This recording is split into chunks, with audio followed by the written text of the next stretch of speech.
You please all join me in the flag salute. I pledge allegiance to the flag of the United States of America and to the republic for which it stands, one nation, under God, indivisible, with liberty and justice for all. I have proclamations and recognitions to give today before we go on to the citizens' comment. The first one was actually going to be a proclamation that I signed on November 1st. Whereas Carroll Chemist, after 30 years of outstanding service in many capacities, such as an educator, counselor, administrator, and lifelong cheerleader of students, their families, colleagues, and the community, is hereby being honored today by the citizens of Oregon City. And whereas Carroll Chemist successfully facilitated Oregon City's first city visioning process, was Oregon's nominee for National Distinguished Middle School Principal of the Year, opened a brand new high school, and led as principal in 2003, Carroll worked tirelessly to turn a large school into a place of rigorous learning where civic involvement and careful planning were required. And whereas Carroll Chemist's efforts and skills to encourage and motivate love unconditionally, display a generous and humble heart, has created a community that will stand by all people, love all people, and champion children. And whereas her faith, service, integrity, and commitment fosters her gifts in encouraging, guiding, mentoring, and helping others to see and reach their greatest potential. And whereas Carroll Chemist always walks shoulder to shoulder in times of challenging growth with an optimistic attitude, she envelops you into the arms of friendship and a bucket of fried chicken. Now, therefore, I, Doug Neely, Mayor of Oregon City, hereby proclaim November 1st, 2012 as Carroll Chemist Day, a consummate educator, a humanitarian bigger than life, and one who has always put kids first. And I signed that then on November 1st, where there was a recognition of her services at the Oregon City's golf course facilities. The next proclamation is one that I'll comment after I've read it.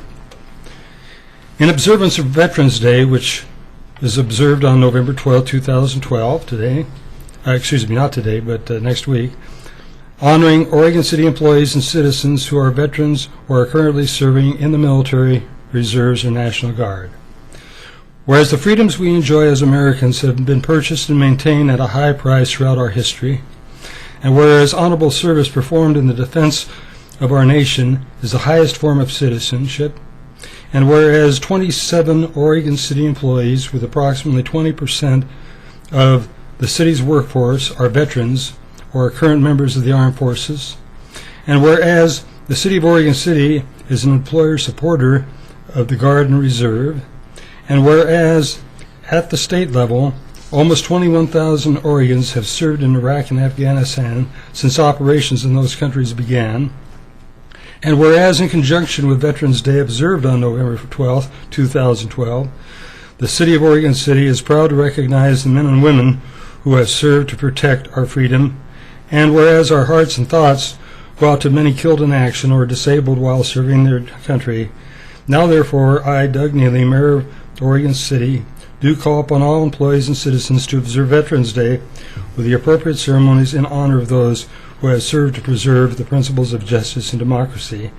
And I have signed this the 7th day of November 2012. Usually I try to get some of my own words in the proclamation, and I had something I wanted to say, but I couldn't fit it into the proclamation. About 3 months before John F. Kennedy was killed, we had our first son, and that left me as a 3A in terms of the chance of being drafted into the armed services during the Vietnam War. Therefore, I wasn't drafted. Of course, many people my age and younger served in that particular conflict, and many of them that came back were criticized by both left and right. Some people feeling somehow they resulted in us losing the war, and some people feeling that they committed lots of atrocities, and they had lots of pain because of that. Most of our soldiers, of course, have always served us well. And our soldiers aren't the ones to decide where we go and when we go there and what battles we fight. Those are our national leaders. They're told to go, and they're told to do whatever they are required to do to meet whatever the policies are at the time. Many of them come not only physically injured, but mentally hurt. I have a niece who served 2 terms in Iraq. Her husband also served 2 terms in Iraq. They never got to see each other there because they never put them together for good reasons. And ultimately, their marriages didn't survive that situation. The honor, we talk about those that are killed or injured, but many of them are injured in many, many ways. And I didn't know how to put this in the proclamation, that they go where they're told to go. They don't make the determinations. And they're serving the policies that existed at whatever time in history we were at. And we owe them a tremendous debt of gratitude for that effort. And I guess I get moved by this more than anything else. Maybe partially, I guess, from the generation I came from. But and I had no way to fit that in. Thank you. Thank you.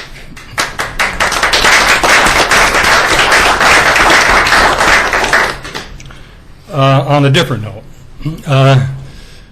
this election week represents the 100th anniversary of men going to the polls and voting for women to be able to vote in the state of Oregon. And the first thing I'll say will sound very positive. We were the 7th state to do so.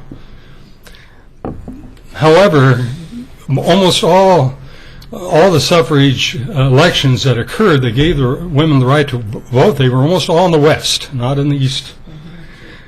And we were about the last one in the West to do so. Now, of course, we're thought of as progressive because, of course, I think we were the first state to have the voters' initiative. But we were behind the game on giving women the right to vote in the West anyway. But I guess the West was, at least at that time, very, very progressive, and that happened, and I'm very glad it did. I tried to find the book, and I could not find it. But the book was entitled Principles of Biology, and I believed it was, in fact, a college text written in 1885, I believe it was. And in it talks about genetic differences between men and women, and states in there what the reasons, the biological reasons were that women shouldn't vote. And that was in a Principles of Biology book back in 1885. And I would have loved to have been able to find that, but I couldn't locate it. And so I don't know if, we go through periods of time of moral dilemmas in which whether certain individuals should have rights or don't have rights, and ultimately we make decisions that eventually get accepted and then are part of our normal culture. And this is one great example of where that happened. And so recognizing this day in particular as a week, I should say, in particular, as a landmark thing that happened 100 years ago in the state of Oregon. Well, it's a good thing, Doug, because look at your commission. Yeah.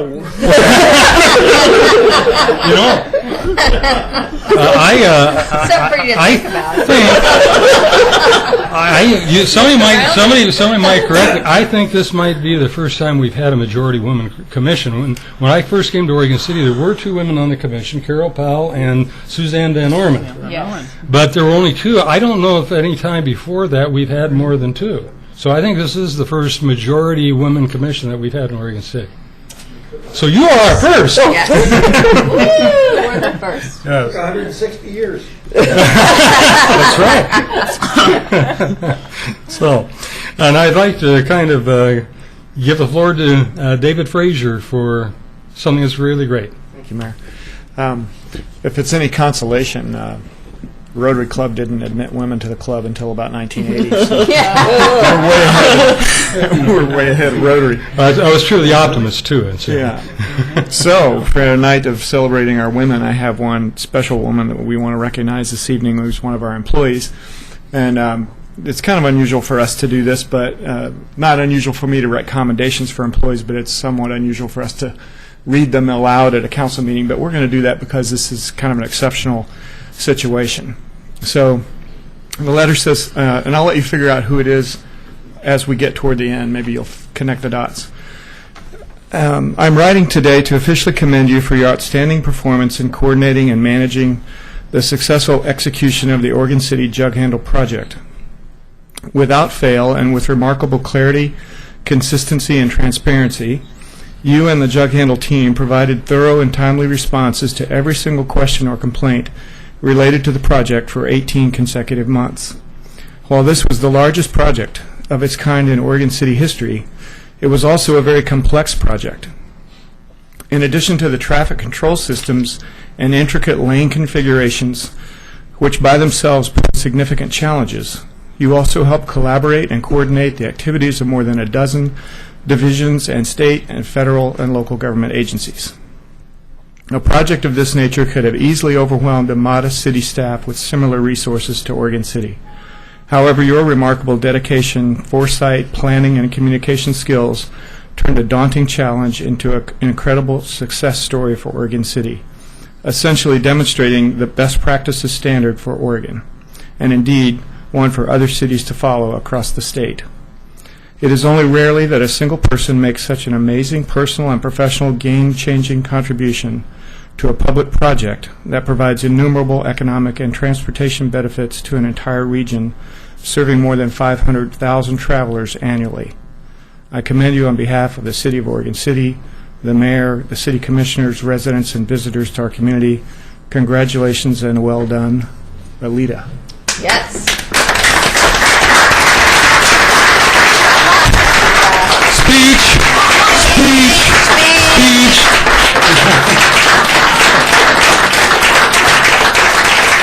Alita, you're going to have to come up and say something because on these projects, this project, you had me come out 3 times and say something.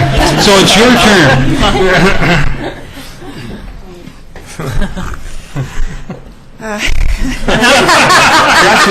And have a French bar. And there's candy there for you, too. Thank you. Thank you, David Frazier, and Mayor Neely and Commissioners. This has been a most amazing project for me. It's truly, for me, was an engineering feat, and it still is. It posed about every engineering challenge I've ever been faced with, as well as the public outreach component was extremely challenging, and I learned so much from this project. It's definitely the highlight of my career, and So far. So far. More to come. I don't know how anything will top this. I just, my hopes are that it's going to be as amazing for the travelers to use it. I think once we get our landscaping component growing and visually there for everyone, I think it's really going to be an amazing place. Great. Thank you. Thank you very much. One of the great things of this particular project, there was a concerted effort of answering questions from everybody that had concerns. We hired a person to do this, and we would get all the emails that were coming in and the responses to it. And what was so great, the responses were specific. Yes. They were very specific to the question that was asked. There were recommendations that were oftentimes being made, and several of them got, in fact, implemented. I went back out to both Molalla and Beaver Creek to talk to them about the closure of the jug handle and so forth. And the Beaver Creek Hamlet, actually, there were people there that had some very specific and good recommendations. And so that next morning I came in to speak to Alita. Well, it must have been one of those days because she was there at the desk and she looks up at me like this. And it was, what else look? So I decided to turn around and come back the next day to talk to her. But she's been very great and has been very easy to talk to. And as I say, many of the recommendations that were being made by citizens were in fact implemented on this project. And I really want to congratulate you. Thank you very much, Alita. Yes, you did a great job. Thank you. With that comes the time for citizen comments, and I'll switch over here, so see if we have some. I'm sure we do, but, I turned it off. Oh, there it is. Sorry about that. Okay. Yes, Tom Guy.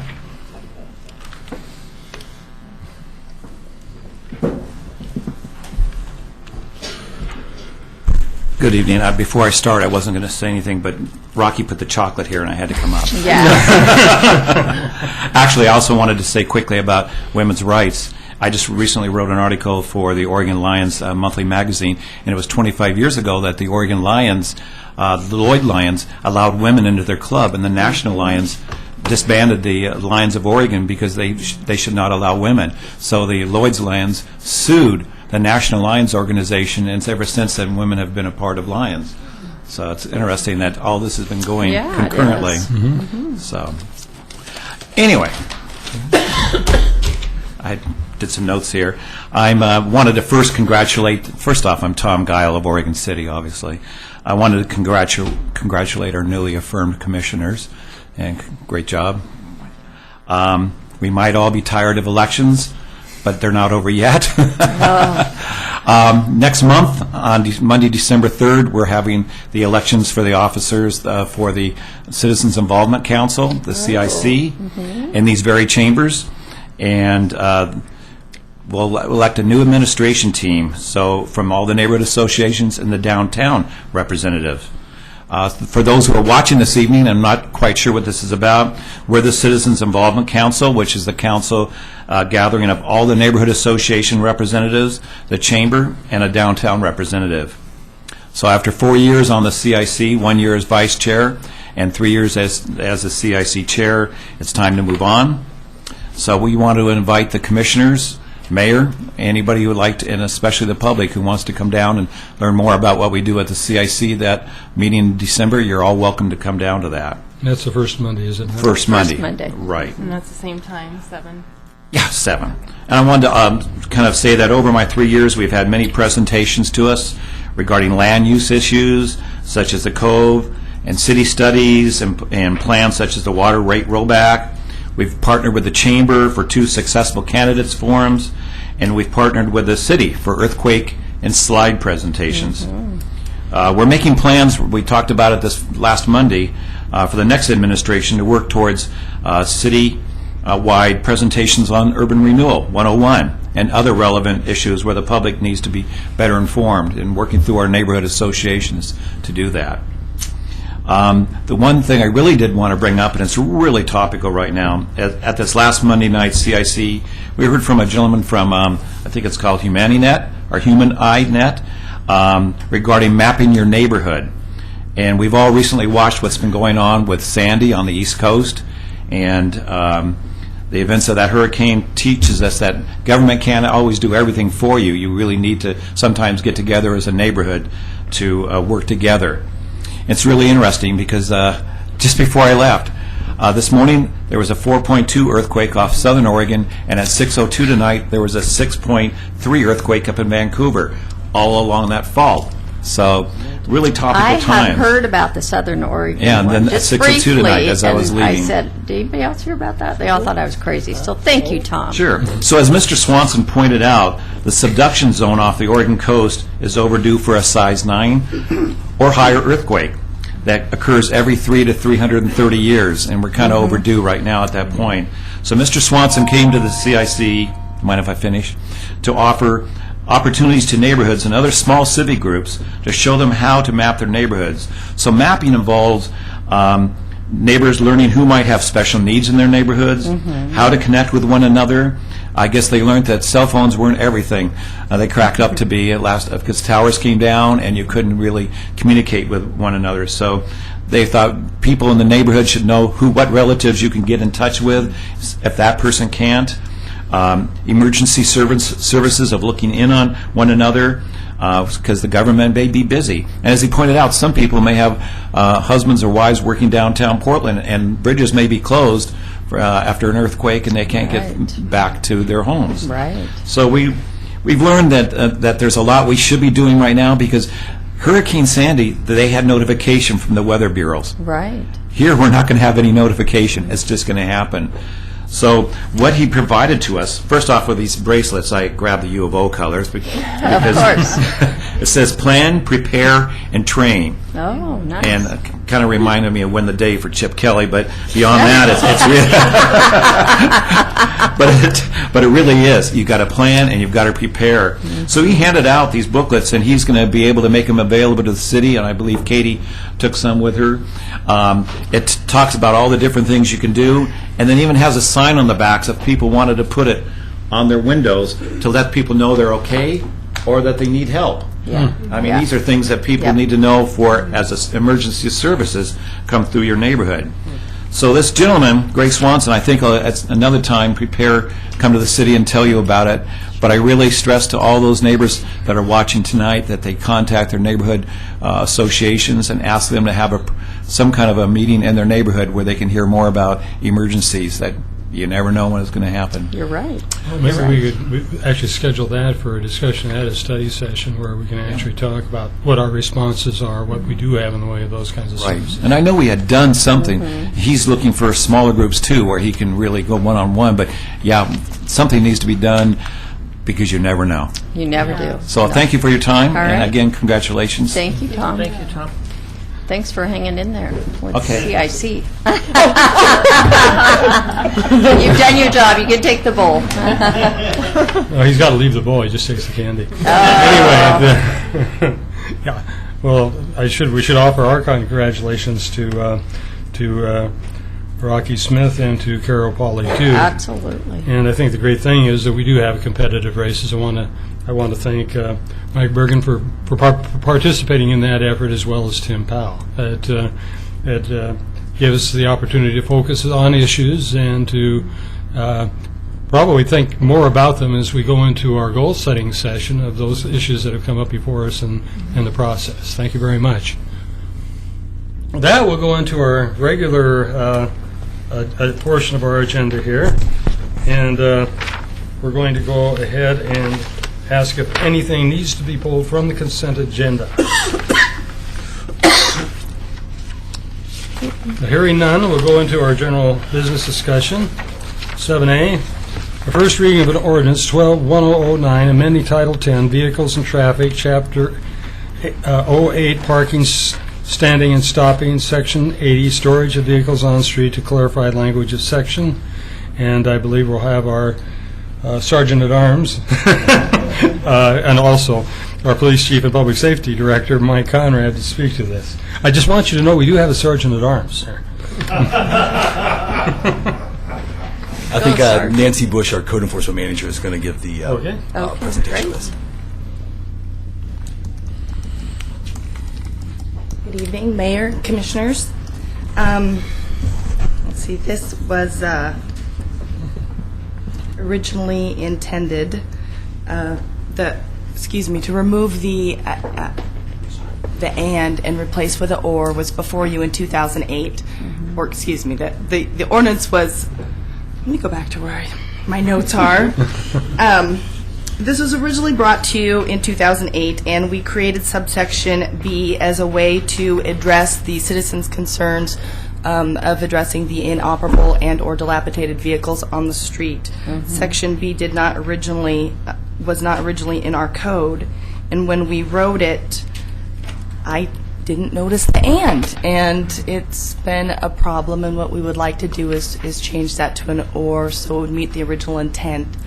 To address those without having to come back and chalk all the vehicles in a neighborhood and just address the dilapidated one that may be the problem. Could you read for us the old language and the new language so we know exactly where we're at on it? Yes, the new language, Which section are we in? B. it is 10.08.080. B was added back in 2008, and Section C, where it says, when a vehicle is found in violation of subsection A and B of this section, and we'd like to change it to A or B. And that is the only change, and that would meet the original intent of when we brought it before you in 2008. Okay, thank you. Does this, can I ask, does this include, it says streets, does this include alleys? Yes, streets are defined as an alley as well. Are there any questions? Any other questions? And I don't know that we have any comments. There's one. Okay. Who's, Kevin. Kevin Hunt? Kevin Hunt, you want to speak?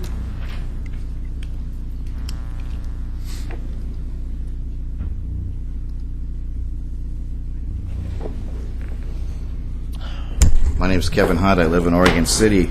As my concern about this is, first of all, I don't think it makes sense. According to the staff report, the intent of this ordinance originally was to address inoperable and dilapidated vehicles. If you change this from and to or, the ordinance no longer prohibits the storage of abandoned and inoperable vehicles only. It prevents anyone from leaving their perfectly operable and duly registered vehicle in front of their house for more than 24 hours.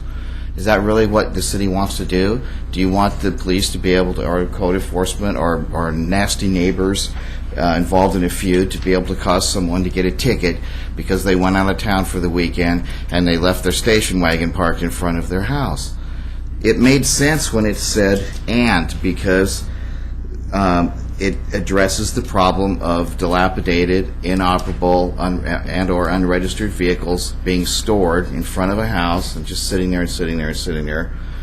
But in other words, when it was A and B, it made sense. If you change it to A or B, no longer does the vehicle have to be inoperable, have expired tags, or be incapable of being driven in the manner for which it was intended, because the or is disjunctive. It's not conjunctive. Now we can just, it violated A. How did it violate A?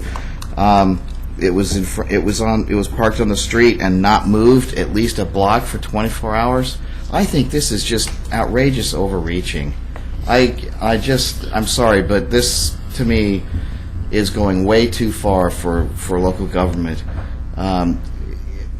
It might be one thing if to prohibit a perfectly operable and duly registered vehicle belonging to somebody from being just left without ever moving in front of their house for a longer period of time, I don't know, 30 days, whatever, but this is just something else. If a brand new vehicle almost that the tags expire on it, it's the day the tag expired, is now subject to notice, removal, impoundment, and sale in a hearing. This is ridiculous. I don't see I'm questioning what the need is for this. It seems like the or works just fine, or the and works just fine. It addresses what you wanted to, which the intent was address inoperable, dilapidated, junk vehicles that are left on the street. This, when you change it to or, it no longer does that. It casts way too wide a net, in my opinion. Thank you. I have Rocky Smith wishes to speak. My concern is similar in that we have McLaughlin neighborhood where people don't have driveways. I mean, if you don't have a driveway and you're sick for the weekend or you go out of town, where do you put your car? So I guess that is a concern. I guess that's, and I don't know about the wording, but how do we address that particular point? Section A was the original code, and that is what the city enforced prior. And what code enforcement found is that we would receive a complaint, residential parking, by the way, is the #1 complaint in the city by the citizens. Right. So we would come out, and in order to kind of separate and go and just really address the vehicle that they might be talking about, the dilapidated one, we created B. The intent was not to make it harder for us to address the vehicle. It was so we didn't have to come out and chalk every vehicle and write everybody a citation. So you could just deal with the one. And now and granted, we are complaint driven, and in residential neighborhoods, we do have, we don't enforce the 24-hour rule, and that 24-hour rule comes from state law, which for abandoned vehicles is 24 hours. And yes, we recognize that people don't drive their vehicles every day, and those vehicles that are legally operable, meaning they're currently tagged and licensed to the area or somewhere close, we exercise a lot of discretion. We come out and chalk those, and we'll come back out, 3 days later or so and follow up on them, often making contact with the property owner if they're willing to talk to us or open the door. Often they're not. This has become, I wouldn't say has become a problem, but in one instance, and the citation was disputed, and the judge said it was the original intent, but she would like us to correct it in the city code. So that's why I'm here before you this evening. I put myself next on the list. I think there's a problem with a person using this street effectively as a storage garage, and I think that is an issue. Yes. Whether we should have language that is specifically different for cars in operating conditions to be there permitted for a longer period of time. And I guess I prefer to some thought being given to that. I don't believe that we should assume that the area directly in front of our house that's in the right-of-way belongs to us, and we can leave the car there indefinitely. But there are issues, and as you say, it's particularly true in the McLaughlin neighborhood, where there is no place to put your car. And if you, in fact, have gone out of town for a weekend or a week, and you say you're complaint-driven, but you have the situation where somebody has something against their neighbor and puts that particular complaint in, and you have that regulation then to enforce. And I don't think you want to be put in a position to choose to enforce something or not. My preference would be, I guess, to see a little bit of different language in there for cars that are specifically in front of the residence and that are there longer than X number of days or something of that nature. I think would be preferable, frankly. We have can I comment? We do have a policy within our department that we do not abandon vehicles that are directly in front of somebody's home, even if we've been monitoring them for a long time and they truly are storing them but not moving them. We definitely try to make contact with them when we try not to cite them, but generally it's not something that has been a problem in the past. I've been here for almost 15 years, and we've enforced A as is clear up to the 2008, and it hasn't been a problem because we do exercise some discretion and work with a lot of the residents at addressing their parking needs. I'd be happy to take it back, yes. And is it Section A? You want other? It's the one where it's simply stored there, not abandoned. But Yeah. I think that's the issue. And I think it should be specific to the resident. Okay. The right of way in front of the residence. Right away in front of the residents. And I would say, it's good that you're showing. Oh, I'm sorry. Go ahead. That you're showing some discretion, but we can't always guarantee that discretion will be there. Right. Yeah. So I think we need to address it. I was just going to say, if you want something different done, why don't you just table this, and Nancy and I will work on it and give you something back. And I take it what you're looking at is you don't want a straight 24-hour rule, okay? I'm also a little nervous about exercising discretion for the reasons I think you gave Yeah.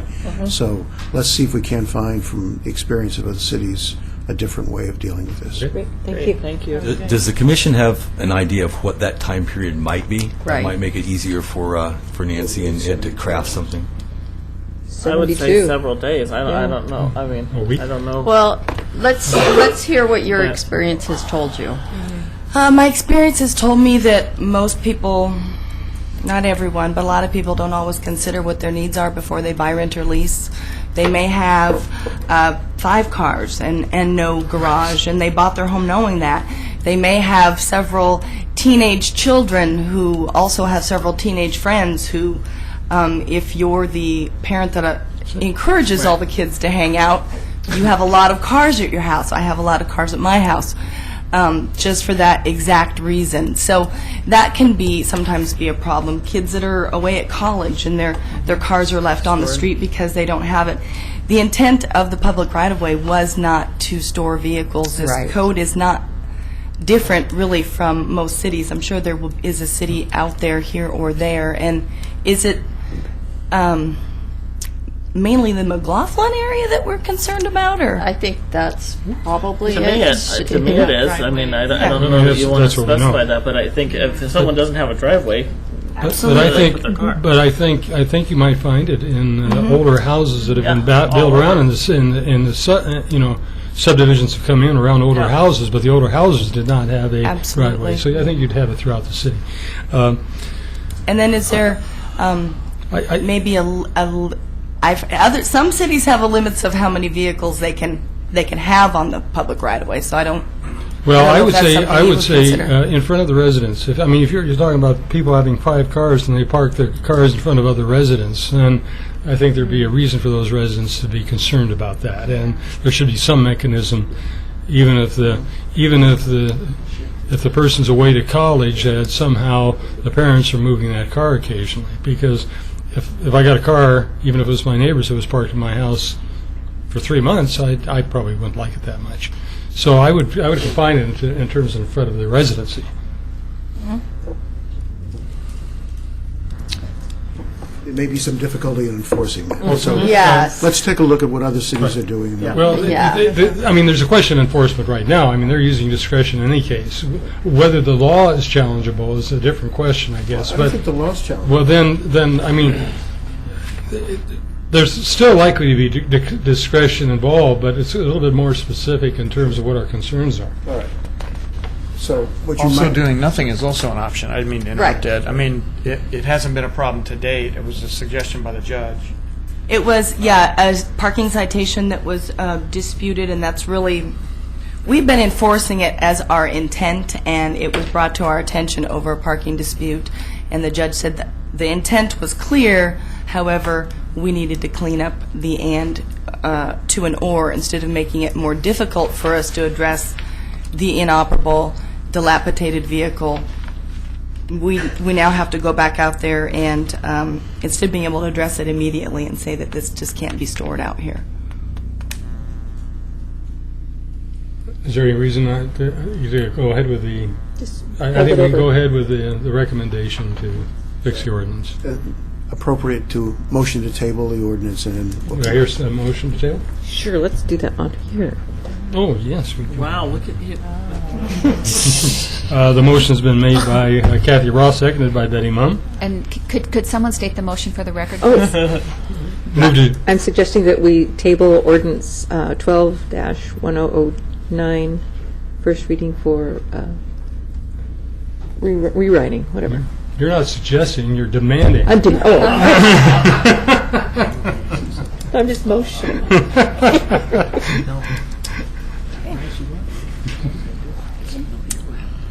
And it's unanimous. Motion passes unanimously. Thanks, Nancy. Thank you. Congratulations, both of you. Thank you. Okay. Did you get a Crunch Bar? Sure, candy. And now we have before us economic development strategy, interim assessment, and I presume that's going to Eric Underwood. That is me. Thank you, Mayor. Thanks, Mayor and members of the Commission. As you recall, back in January of this year, the Commission set the goal of updating the economic development strategy. Since that time, we have been working to do that. We've been working with Echo Northwest. We've hired them as a consultant to do that. We brought the scope of work and the approach to the Commission in April, and we got approval to move forward on that. I've been working with Terry Moore, who's here tonight, and we'll be presenting this to you tonight to develop create the document that you have before you tonight. Hopefully, this is the final document. And if so, if it's approved tonight, then this will be the completion of that goal. So we'll be successful in that. The document that you have and that Terry will be presenting includes, briefly, the objectives that were listed within the goal, that the Commission had listed within the goal. We've taken a compilation and an inventory of the city's economic development goals from the 2006 Futures document. We have taken an inventory of the economic development strategy accomplishments thus far. Within the economic context, we've evaluated the past accomplishments and future actions. And we've created an assessment and identified implications for next steps. And that's, in summary, that's what Terry will be presenting tonight. So with that, unless there are any questions, I'll go ahead and turn it over to Terry Moore of Echo Northwest. Yeah, you just.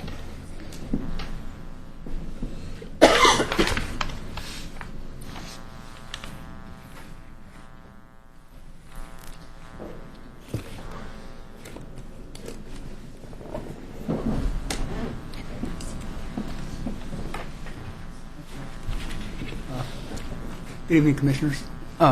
Terry Moore, Echo Northwest, and as Eric said, I was here I think several months ago now. Last time I was here, there was singing going on. That was a very good meeting. I'm going to, if it's okay with you, I'm going to take probably 20 minutes to take you through this slide presentation. Sure. Did you hand out the... They have it on there. Okay, good. So you've got copies of the slides I'm going to use, and I'll be referring to parts of the report as I move along. So let's see. The first part of this, I want to start with the purpose, that we're not doing a full economic development plan here.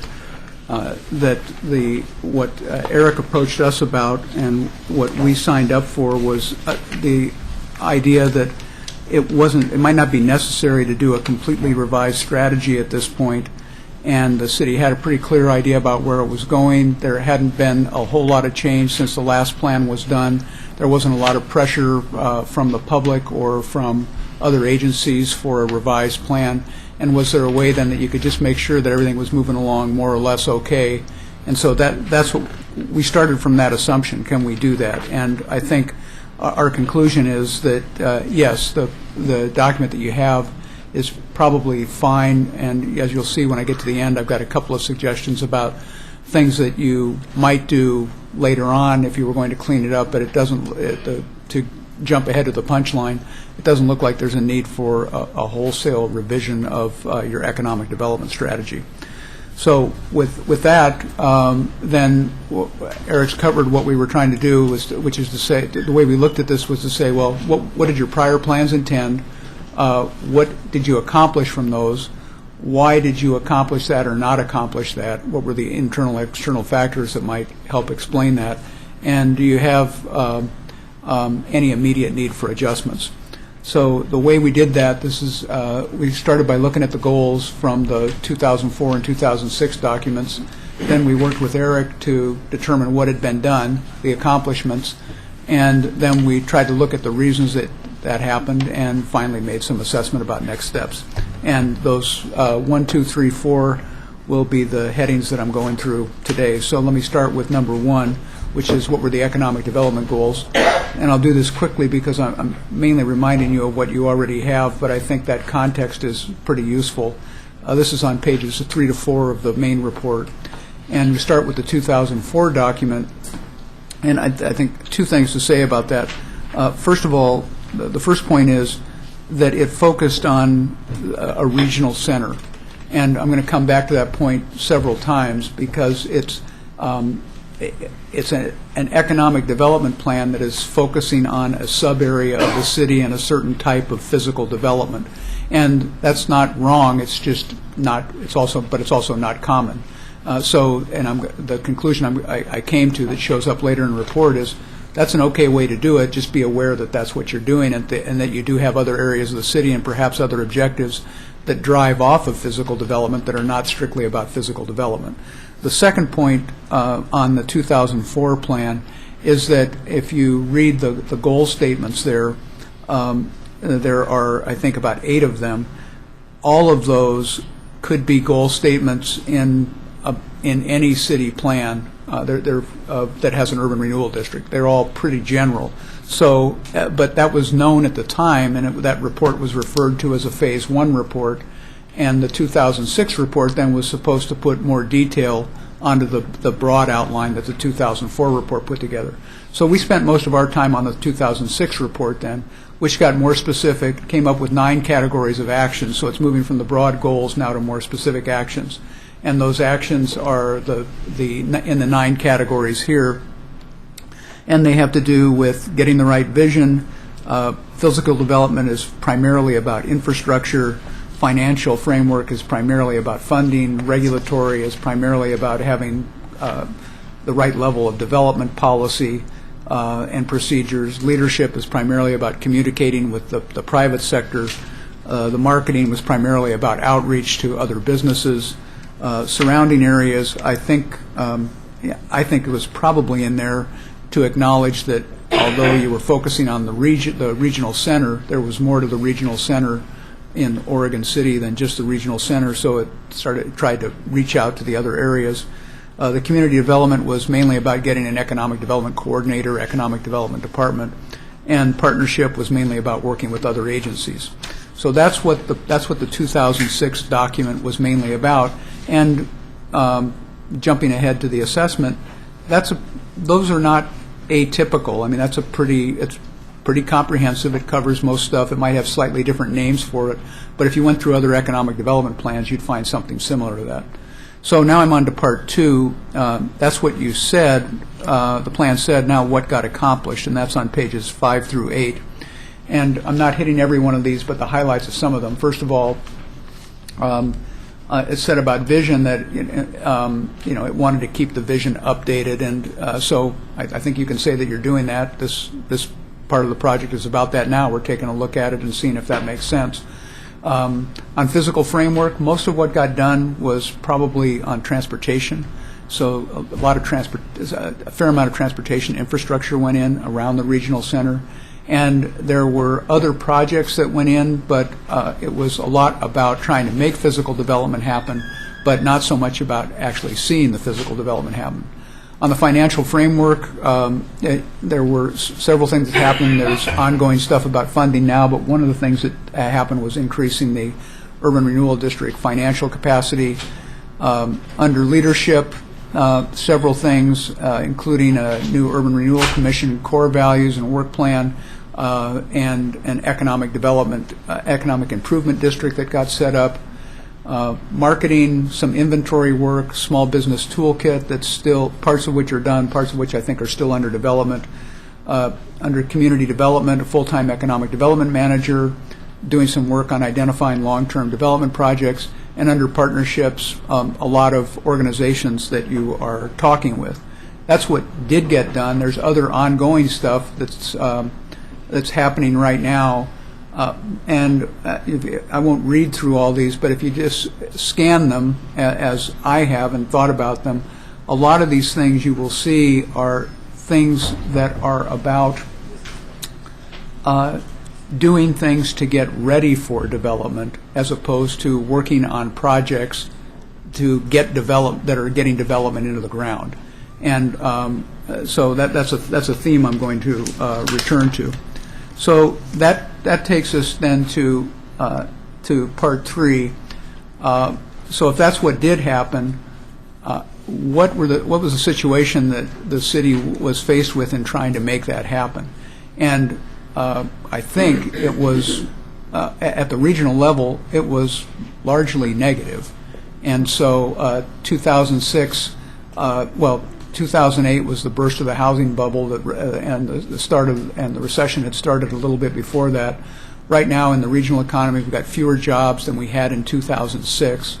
There's a higher unemployment rate than the national average. The gross metropolitan product, which is kind of like gross domestic product, except for the how much stuff are we making here? What's the value of it? That's lower than it was in 2008. Per capita income is lower than the national average. Average housing prices are down.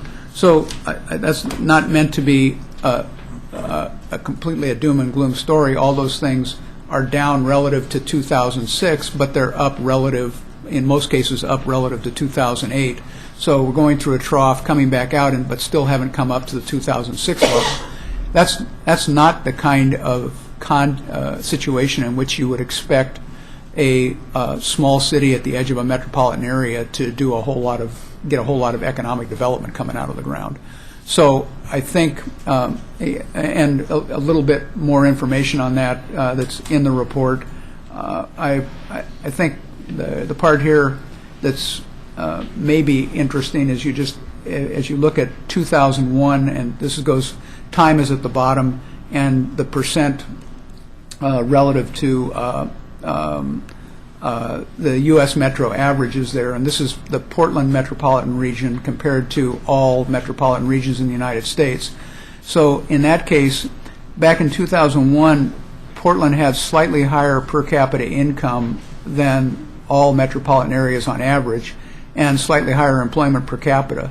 And you can see those trends on those two being either flat or down, to where now the per capita income is below the national average. What's interesting in that blue line is gross metropolitan product per capita. This is based, we didn't do that work for this study, we did it for the Portland Business Alliance, and it just happens to be relevant here, is our gross metropolitan product was lower in 2001, and then it just jumps. I mean, it's really growing and even through the recession it's growing, and that wasn't happening in other places. And that is largely driven by the high-tech sector, and by, in that high-tech sector, by Intel in particular. And that then, from your perspective, is not being in Washington County means that a lot of that growth is happening in other places that are not affecting you as much, and you may actually be competing with.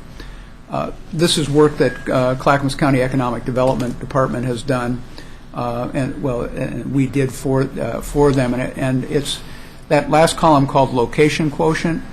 It's just a measure of how concentrated certain industries are, and if that number were a 1, that would mean that the percent of that industry that you have in this case, Clackamas County, is the same as the percent in the region as a whole.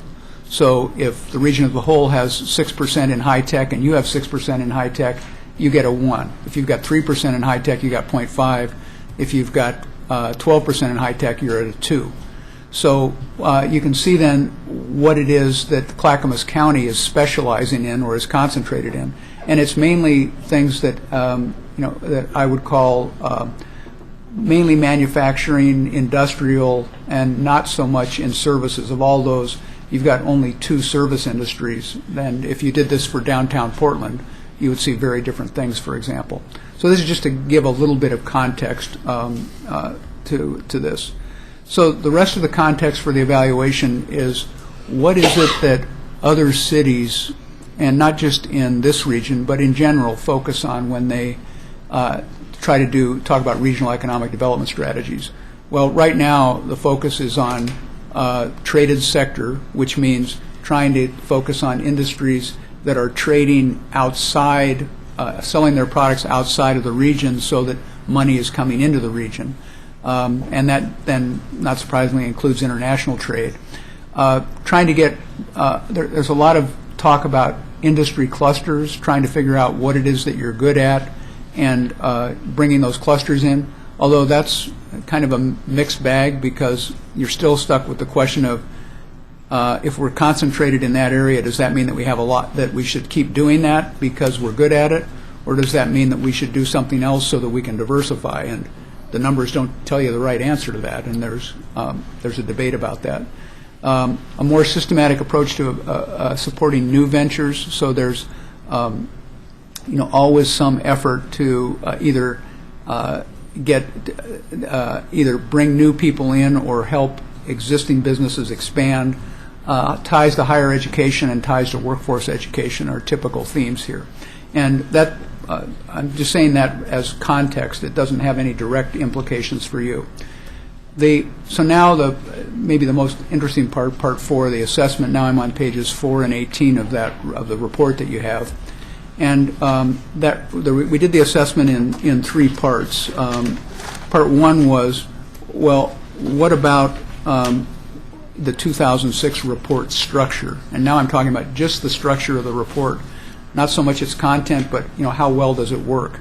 And the first point I've already mentioned, that the 9 categories there are consistent with economic development theory and practice. So I've done them in different ways in different studies. I've seen them in different ways. But if you look at what you've got, you're covering most of the important points there. And if that were the only comment that I had, I would then say I wouldn't go into your study and redo it just because you don't like those headings. I think everything you need is there. There is, as I mentioned, the focus on the physical development in the regional center. On page 17, or I guess page 16, I did a little bit of research into that, looking at what came with regional center, why you would want to focus on regional center, and of just a few comments on that. One of the reasons to focus on it might be a legal one, in the sense that you are a regional center. Metro's the regional government. For land use purposes, you need to focus on it. You've met that requirement. I don't think that's a very difficult one right now. The other might be funding, which is, are there special funds that are available for regional centers? And it turns out that there might be some, but there aren't a lot that are going strictly to regional centers. What comes in this direction, from what I could figure out, might be going to high-capacity transit anyway, and might already be earmarked. So from Metro, for working on regional centers, I don't know that you would expect a lot of funding for that. So your main reason then to work on regional centers would be because you think that that's where your economic development is going to be, and if you can get that regional center part operating better, then everything else that you would want out of an economic development policy would be a good one. Would be achieved, or at least some of it would be achieved. And on page 16, I make the case that that's not an implausible argument. I mean, there is a pretty high correlation between physical development and economic development, but it's not 100%. So things that you might want, like workforce development and things like that, you might be able to get that, the education components and other things, without actually having physical development. So, and the second thing is, just because of the way everything I read in Metro compliance reports about how they were measuring compliance with regional centers, it focused pretty heavily on the kind of amenity that the city was delivering. And that's fine for Metro to focus on that. It's a good thing for the city to pay attention to it. But my note here is that you wouldn't want to take an economic development policy and reduce it to nothing more than an urban amenities policy. And I'm not saying that you've done that yet. I'm just saying in the future, when you're looking at this, you should pay attention to that issue and make sure that you're not just looking at the regional center as an urban amenities issue. So that's on the structure of the report. So there, the overall assessment is, structurally, if that were the only issue, there's nothing that you would, there's no pressing need to be in there changing that. So then on the actions, and I've already talked about this a little bit, so I'll just summarize. The 2006 strategy was adopted before a bad recession, one of the worst we've had in decades. But despite that, you still made progress in a lot of categories. But you didn't make progress in all of them. And where you made the progress mainly was on getting ready for development. So a whole lot of things that were about getting inventories done, getting people in place, looking into this issue, making connections, all of that stuff, all that, you can look at it and say, yeah, that pieces of that got done, pieces of that got done.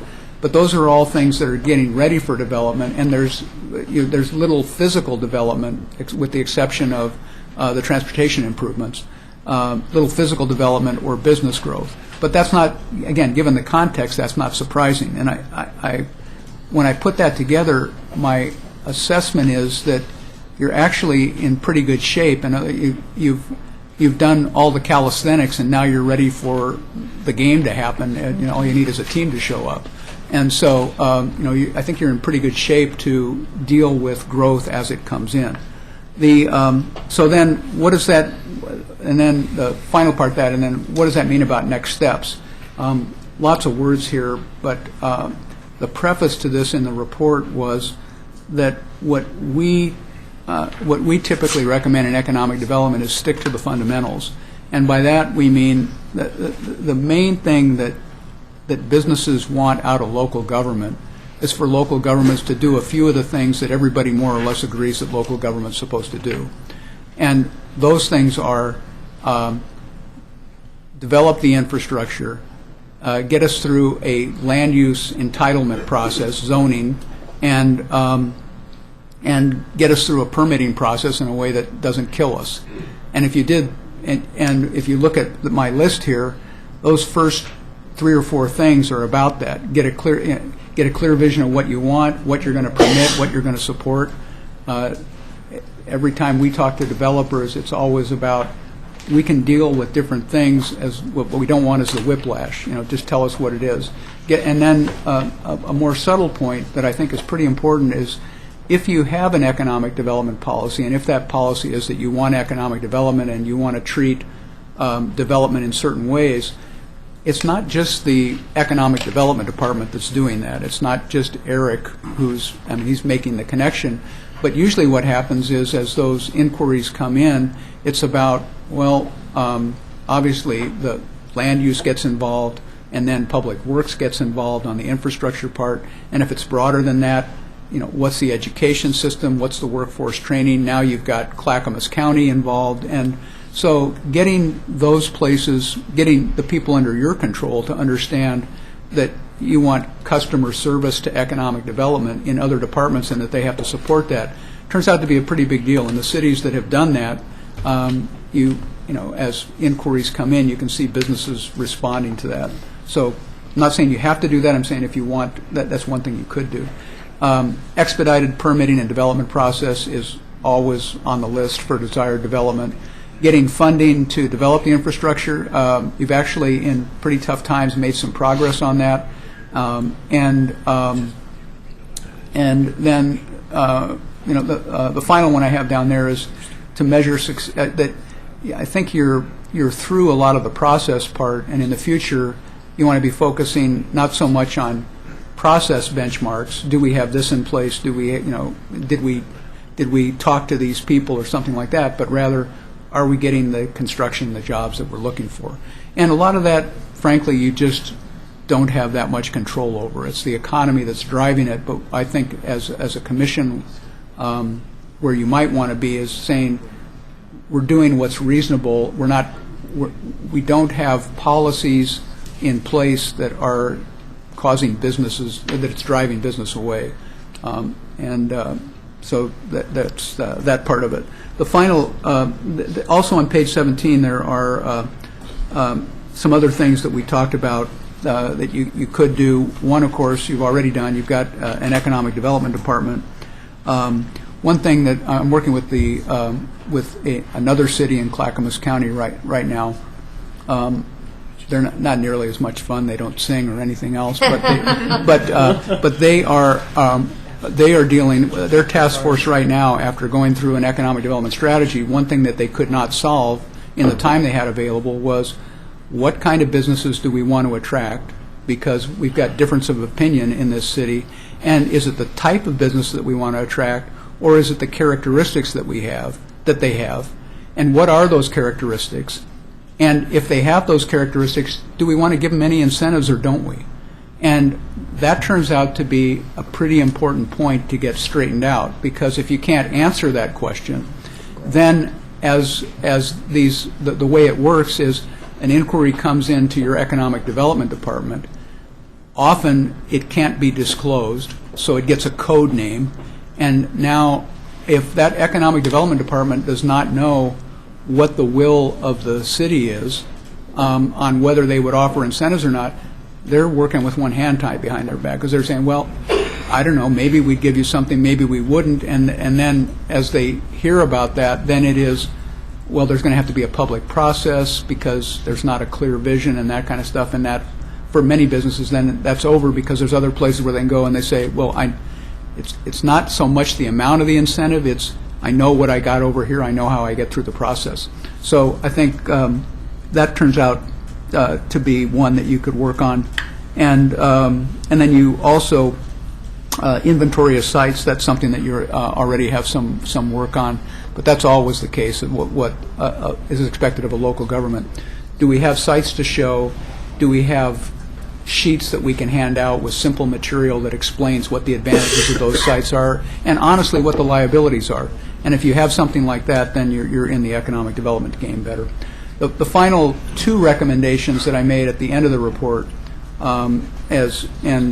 for your consideration, not absolute in any sense, were given that I think you're in pretty good shape. It wouldn't be, you don't have to redo a new plan, but you might want to make a public statement about your intentions with respect to economic development.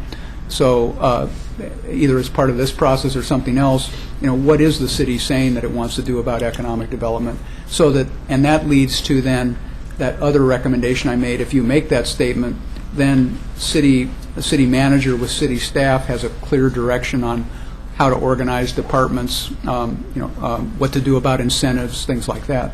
And the other one is an obvious one that your departments are already paying attention to, but I wanted to comment on it on the Blue Heron site, and just looking at that site and going, wow, what's the most significant natural feature inside the metropolitan UGB, urban growth boundary? And now we're talking about 200,000 acres, and it's that waterfall. And then and you've all been there, and I used to be in Eugene, so I take the train back and forth and try to look through the boxcars every time I came by there to see if I could get a glimpse of the falls. But it's a huge site, and it's not only a huge natural site, but it's right at the end of the Oregon Trail with all that historic significance. And so for people that do economic development, they kind of look at that and start thinking, wow, couldn't we pull all that together somehow? And it's not that you have to do it. There are other entities that are working on that, working for designations that would give funding. And so paying attention to that, it looks to me like that's it's a long run deal, but that's that's your biggest ace in the hole to be looking at. So that's our overview of the piece, and I think now we're here to answer questions. Yeah, you can entertain a few questions if you'd like.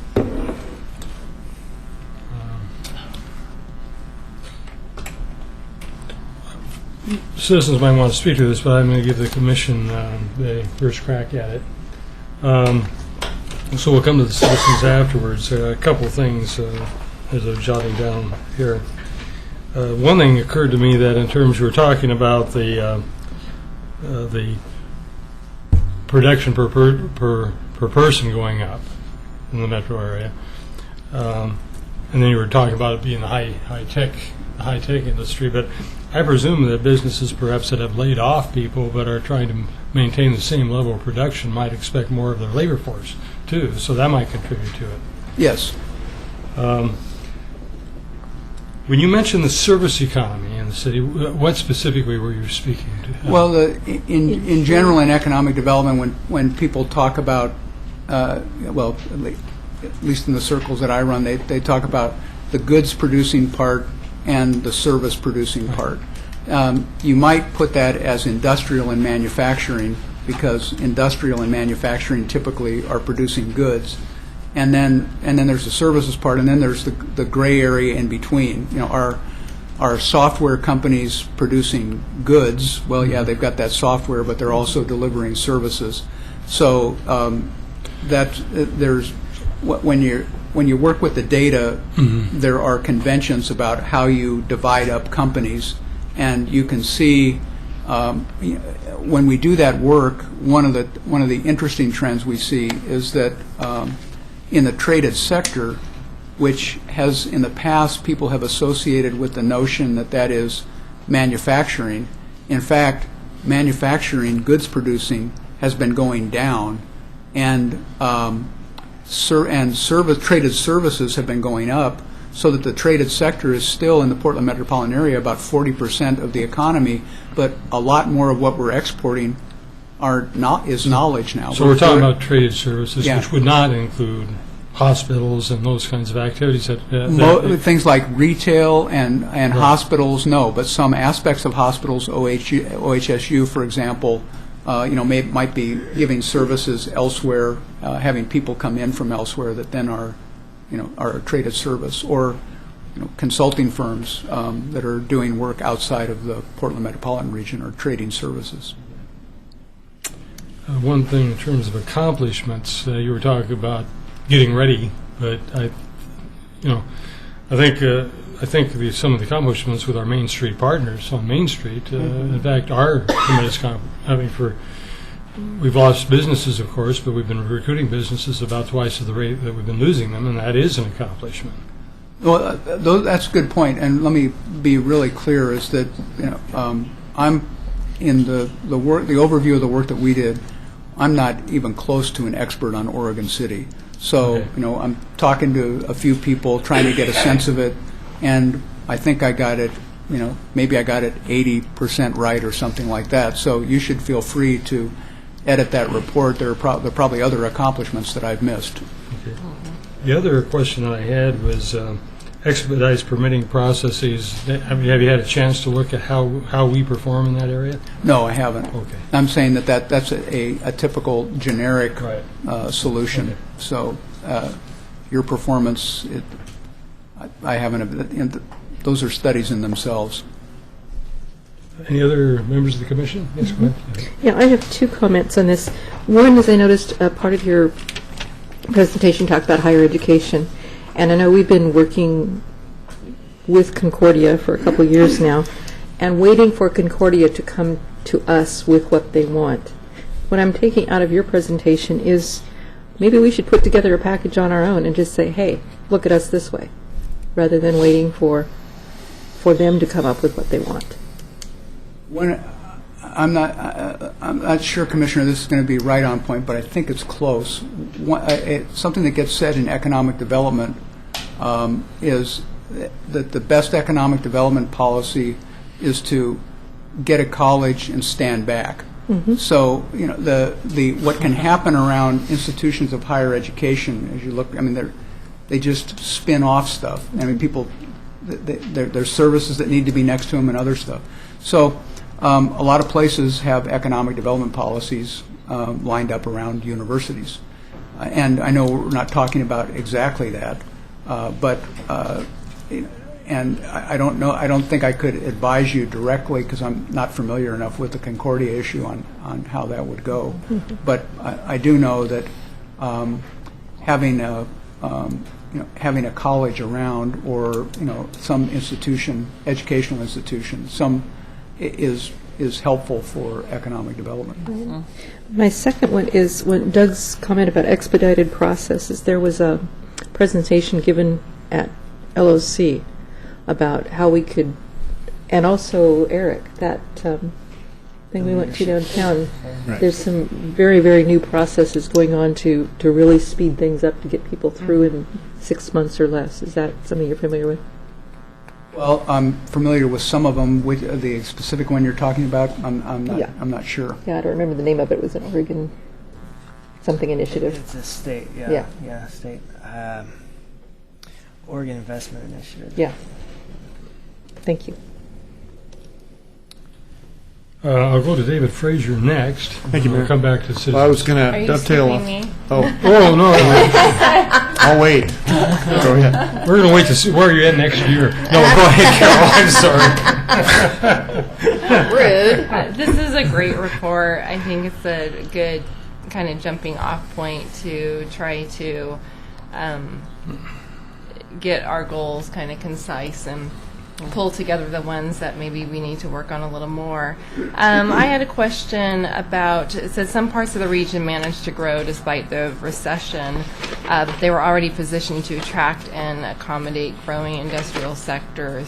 What do you feel that we need to do to be in that position? What you're referring to is the part where I was talking about the high tech and saying, yeah, some of the stuff grew, but where it went to is places that were already set up for it, Hillsborough, for example, things like that. So what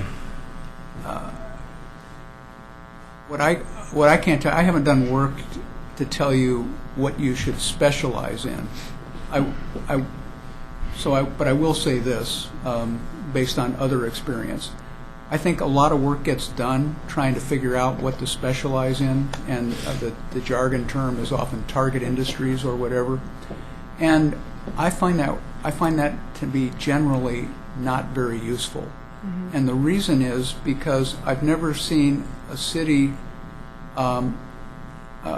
when get all the targets right, or even get most of them right, and then what comes in is not a target industry. And when whenever that inquiry comes, the cities never say, "Oh, you're not on our list.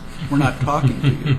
They say, "Oh, great," So I think it's much more important to get set up to talk to any industry that comes in, and to be clear about what it is that you want from that industry, if you're going to give them, if you're going to do more than just get them through the permitting process. And that's the incentives part. And I think it is fair for local jurisdictions to say, look, we have limited funds, we've got these objectives, we've got some urban renewal dollars, and we're not going to take those dollars and give it to anybody who comes into the urban renewal district and just pay for everything. We've got,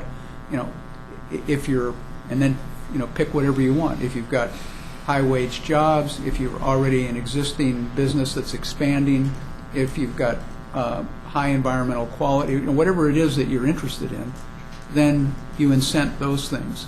But my experience is that that's one of the hardest things for cities, a city council, a city commission, city public involvement process to get to agreement on. It's not hard to agree that you want high-wage jobs that generate knowledge workers, employ local people, and don't pollute. But you'd never get a business that's coming in quite with all that. And when they do, you're still stuck with the issue of, oh, would they come here anyway? How much money do we really have to give them? And there's no right answer to that. That's right. But if you don't have an answer to it, whether right or wrong, and say this is our answer, then you're going to be dithering. And if you're dithering, then you risk the chance of losing them. Yeah, well, I'm really encouraged because I think Eric's done a great job on working on different tools and incentives and developing a plan for attracting business. And there's great stuff in here speaking to partnerships, and there's a lot of things that we are doing and a lot of good direction in here. Thank you. And I'm going to call Betty Mum next, even though that Nancy, I'd put David Fraser above you. Well, thank you, Mayor. This is a great report. I just have a couple of questions. Now, you talked about other cities giving incentives to businesses to draw them in. What incentives are you talking about, and how has that impacted the bottom line of the city? Well, so two questions. What are the incentives? And the incentives are varied. They're multiple. But in the end, what matters to these businesses is not the exact type of incentive. Like whether you are, some cities will have assembled land, and either they may have bought the land and have it in, or it may have been foreclosed and they got it in lieu of taxes. Any number of reasons. Or there may be an urban renewal district that's assembled land, and a developer, and they're looking for a developer, and they say, okay, if you will do this kind of stuff, we will give you that land or give you a write down on the land, or we will not charge you your system development charges, or not only will we not charge you system development charges, we will put in this infrastructure for you. We will. The school district will, or the community college will do X or Y and all these things. And in the end, the way either the developer or the business is looking at it is, what what's the value of all those things, and how does that reduce my bottom line? And quite frankly, they are, in any big business where you're doing that, they're playing you off against other places that they're looking at because they've got other people that are doing that. And then you just have to decide whether you're in such a unique position because you've got just what they need and they're going to come here anyway, or whether you need to do something extra to get them there. So that's the kind of incentives. And then your second question was, what do they get out of that? What is the city, how does it Yeah. affect the city's bottom line? And so that's, for you as elected officials, that's a more complicated question. And the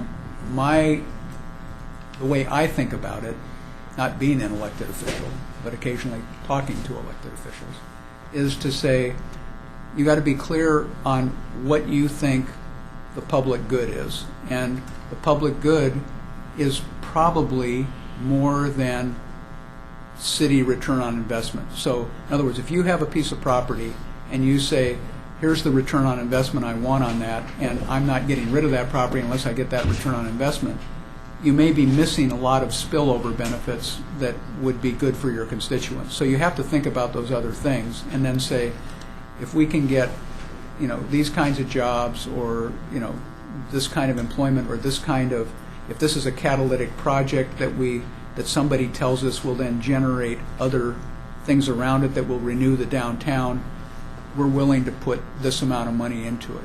And that calculation, we've done them, we get asked to do them a lot, but they are suggestive, not definitive. It's very hard to do that. You can talk about what you might get from it, and there are clearly places where, because a certain development came in, it was catalytic. And you look at people point to the Pearl District, for example, and say, okay, some people who are streetcar advocates say it was a streetcar that did it. Other people will say, well, streetcar or not, once you got a certain mass there, then the other stuff, everybody wanted to be there. Right. So how did that happen? Well, the Portland Development Commission spent years on all this, what looked like bad property, assembling property and working back and forth and putting a whole lot of money into it. And eventually, people forget how much money went into it. All they know now is, good, we've got a healthy downtown, and that's what we want. Right. Okay, and then my last question was, do you feel that, or have you heard that business has not come to Oregon City because we are too strict with our codes, or we don't give away the farm with the incentives? I don't know. No, I have no information on that, Commissioner. I don't. Eric and I really haven't talked about that part at all, on what kind of inquiries you've had, or and how serious they've been and why they have come. Because that's something we should look at if that's an issue. So if I could just add one caveat to that, I've recently put a business survey on the website that has a question that alludes to that very issue, and so I'm getting some feedback on that, and we can talk about that during our goal setting. Okay. Great. That's great. Thank you. David Frazier. Thank you, Mayor. Terry and I haven't talked before tonight about his presentation, and I'm going to prove that now by highlighting a couple things that his presentation triggered me to want to tell you about. One of them just happened this afternoon.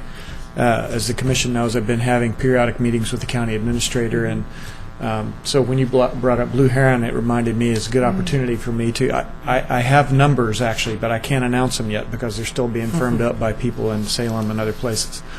But as you know, the partners, Metro, Clackamas County, the city, and the state, have been working closely to bring a package of dollars together to help with redevelopment of that property.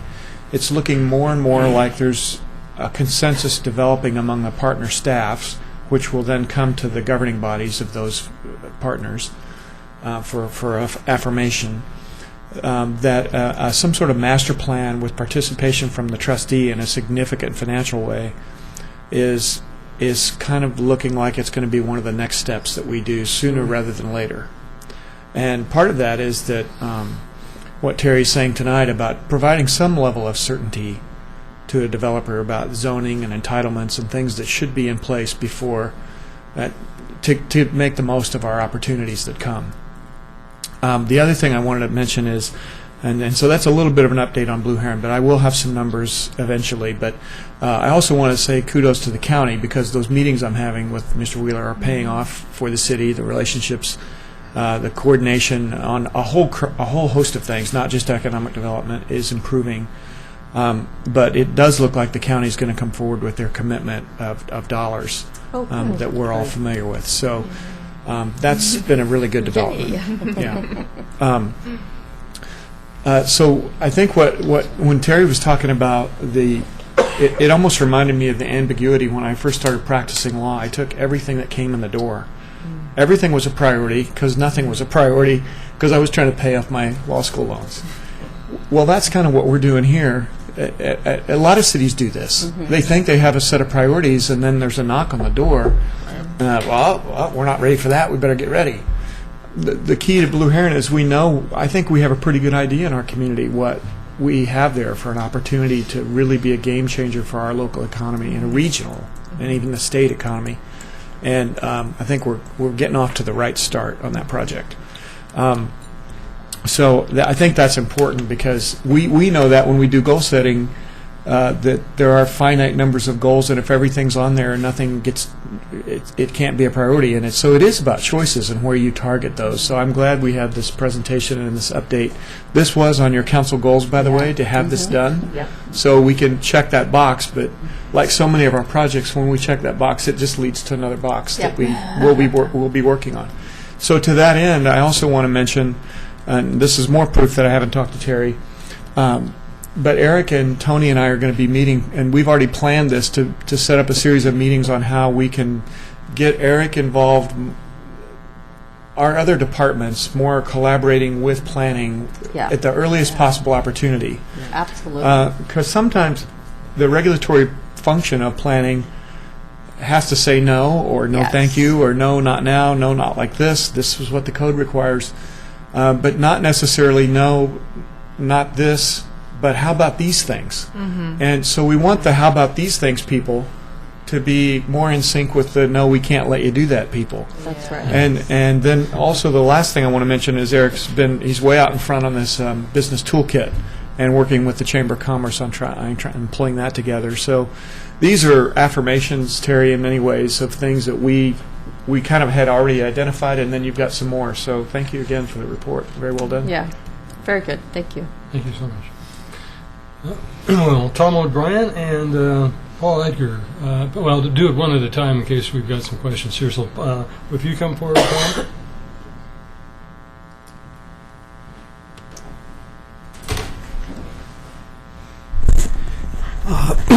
Pardon my voice a little bit here.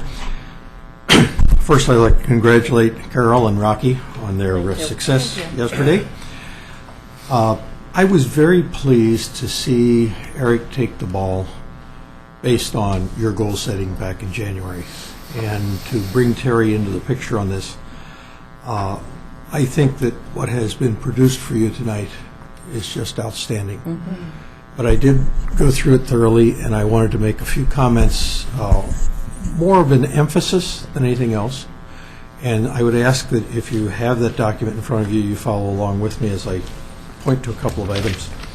On page 3,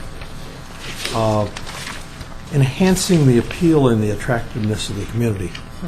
I think that goes hand in hand with one of the other goals that you set in January. We still have an image problem in our city. We do. And we need to do something about it. We're about 3 or 4 months into the budget year now, and we've had very little action, if any, on cleaning up our sign situation.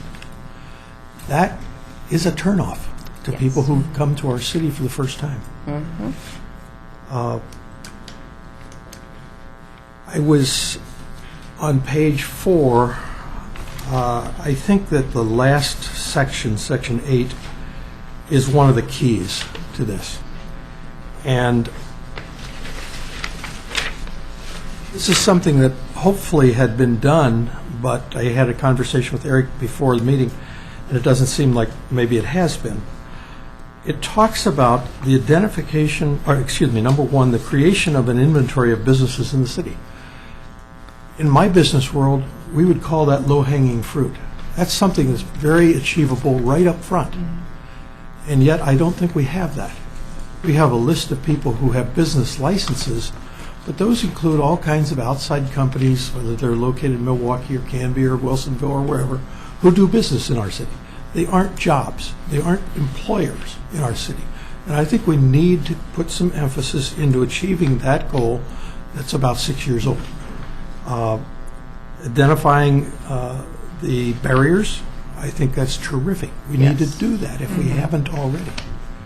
We need to identify the ways that the city can assist our already existing businesses. You know, Benchmade has done a wonderful job and really impacted employment in the city.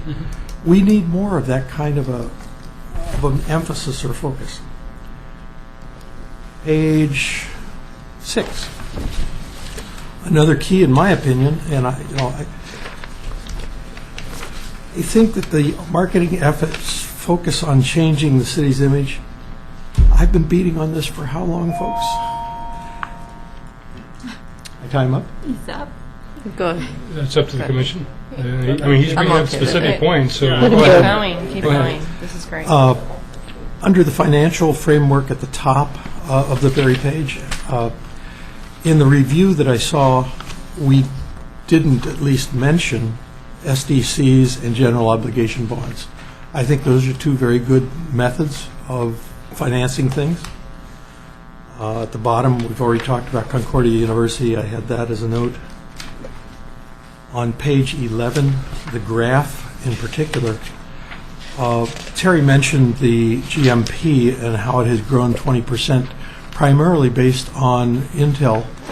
And we all know that Intel provides very reasonably high wages. Oh, yeah. Yet if we look at the personal income per capita, it's dropped a good 5%.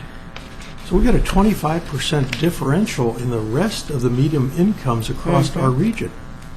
That is frightening. We need high-paying industrial jobs, not service-oriented jobs.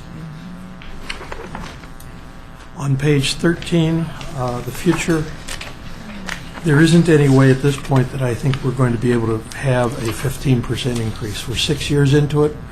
We're about 2% below where we started. There isn't any way.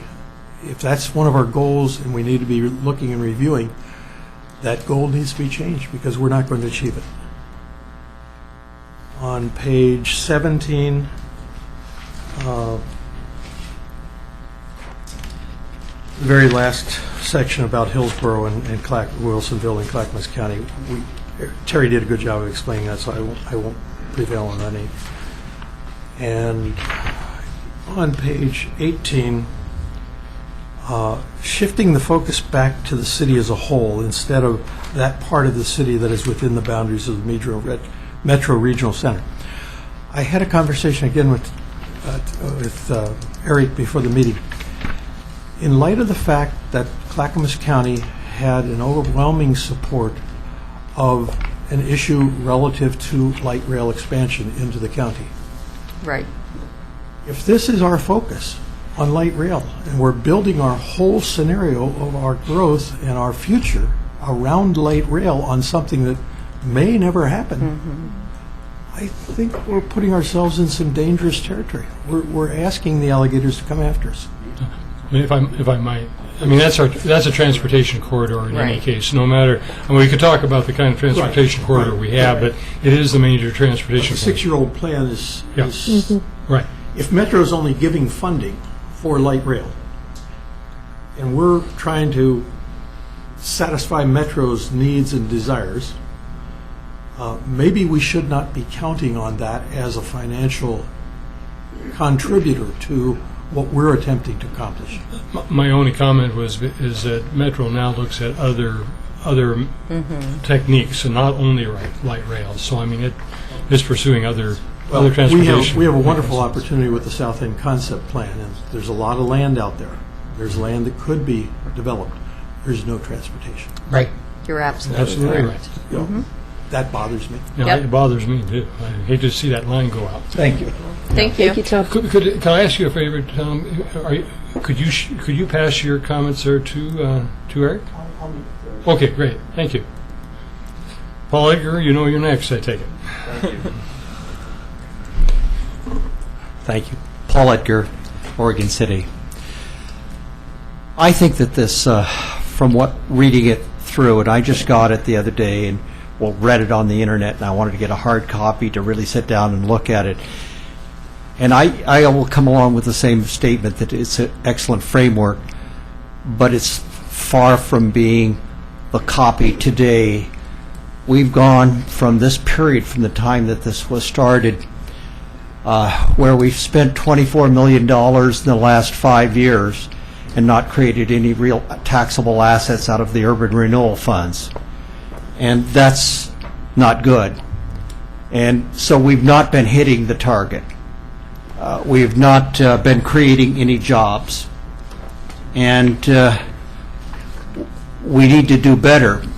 And so if we're basing our future on what we've been doing for the last 5 years, and I think we need to take a real serious look at it before we approve this type of document, because it may have some flaws in it.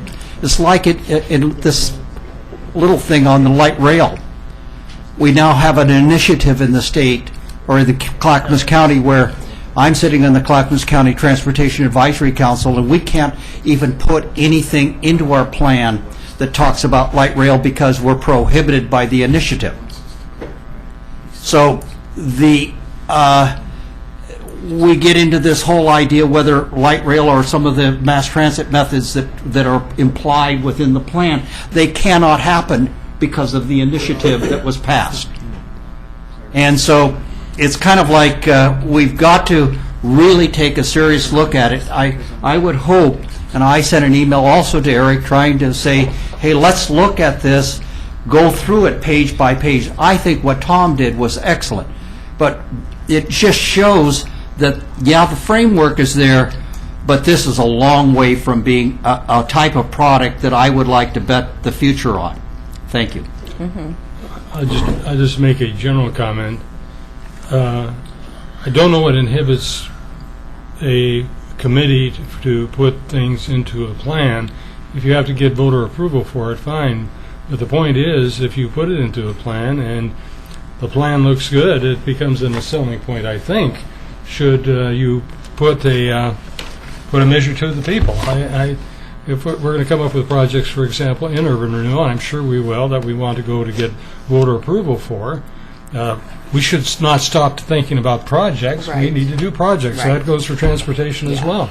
It may well be light rail is not the best fit anyway. Yeah. But the point is, it should not inhibit us from considering the various options and to look at which are the best. The fact that we have to take it to a vote of the people, well, that's fine. But I think it forces us actually to come up with a good project in order to get to the vote of the people. So Yeah. I don't know why that should inhibit No. any committee from considering anything. I would agree. William Gifford.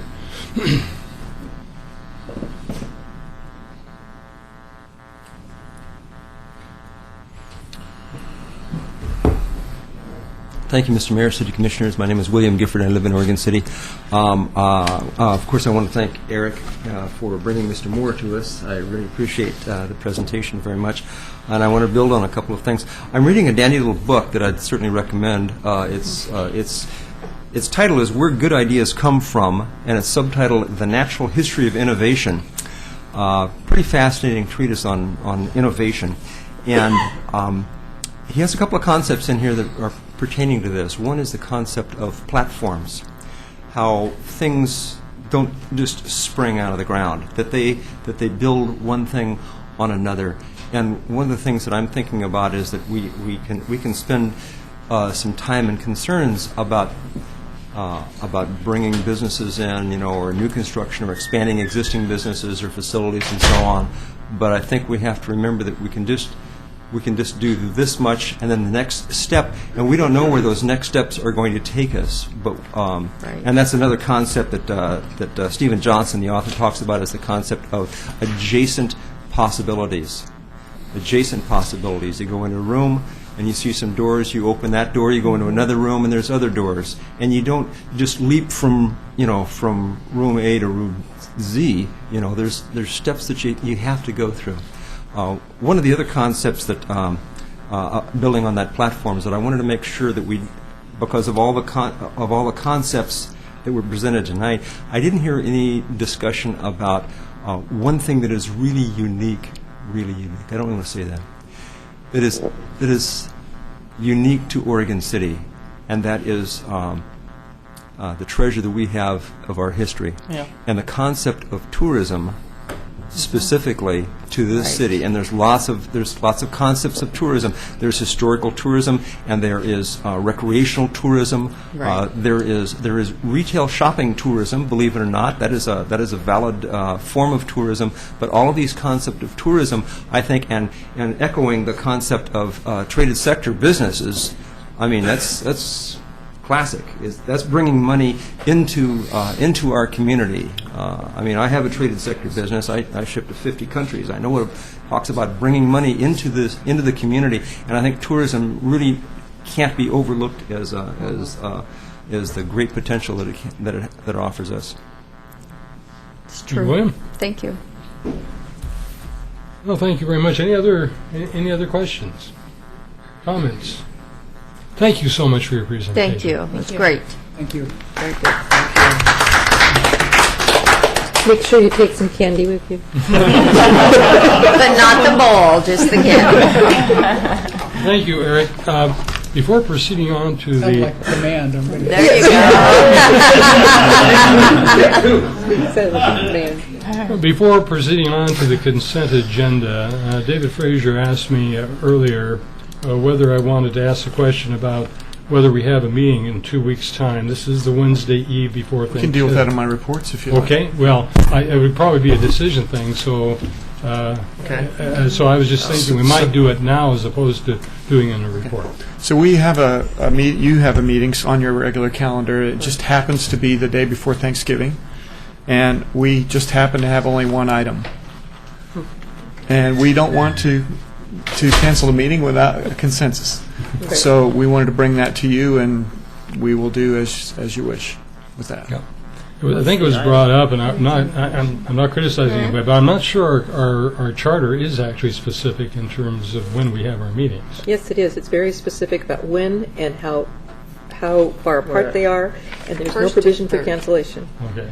First and third Wednesday. Well, whether there's a provision or not, I presume we could go ahead and... Yes, you can cancel if you wish. So... What is the Nancy agenda can tell item? us. What is the agenda item? It's a $7,000, $8,000 expansion on a.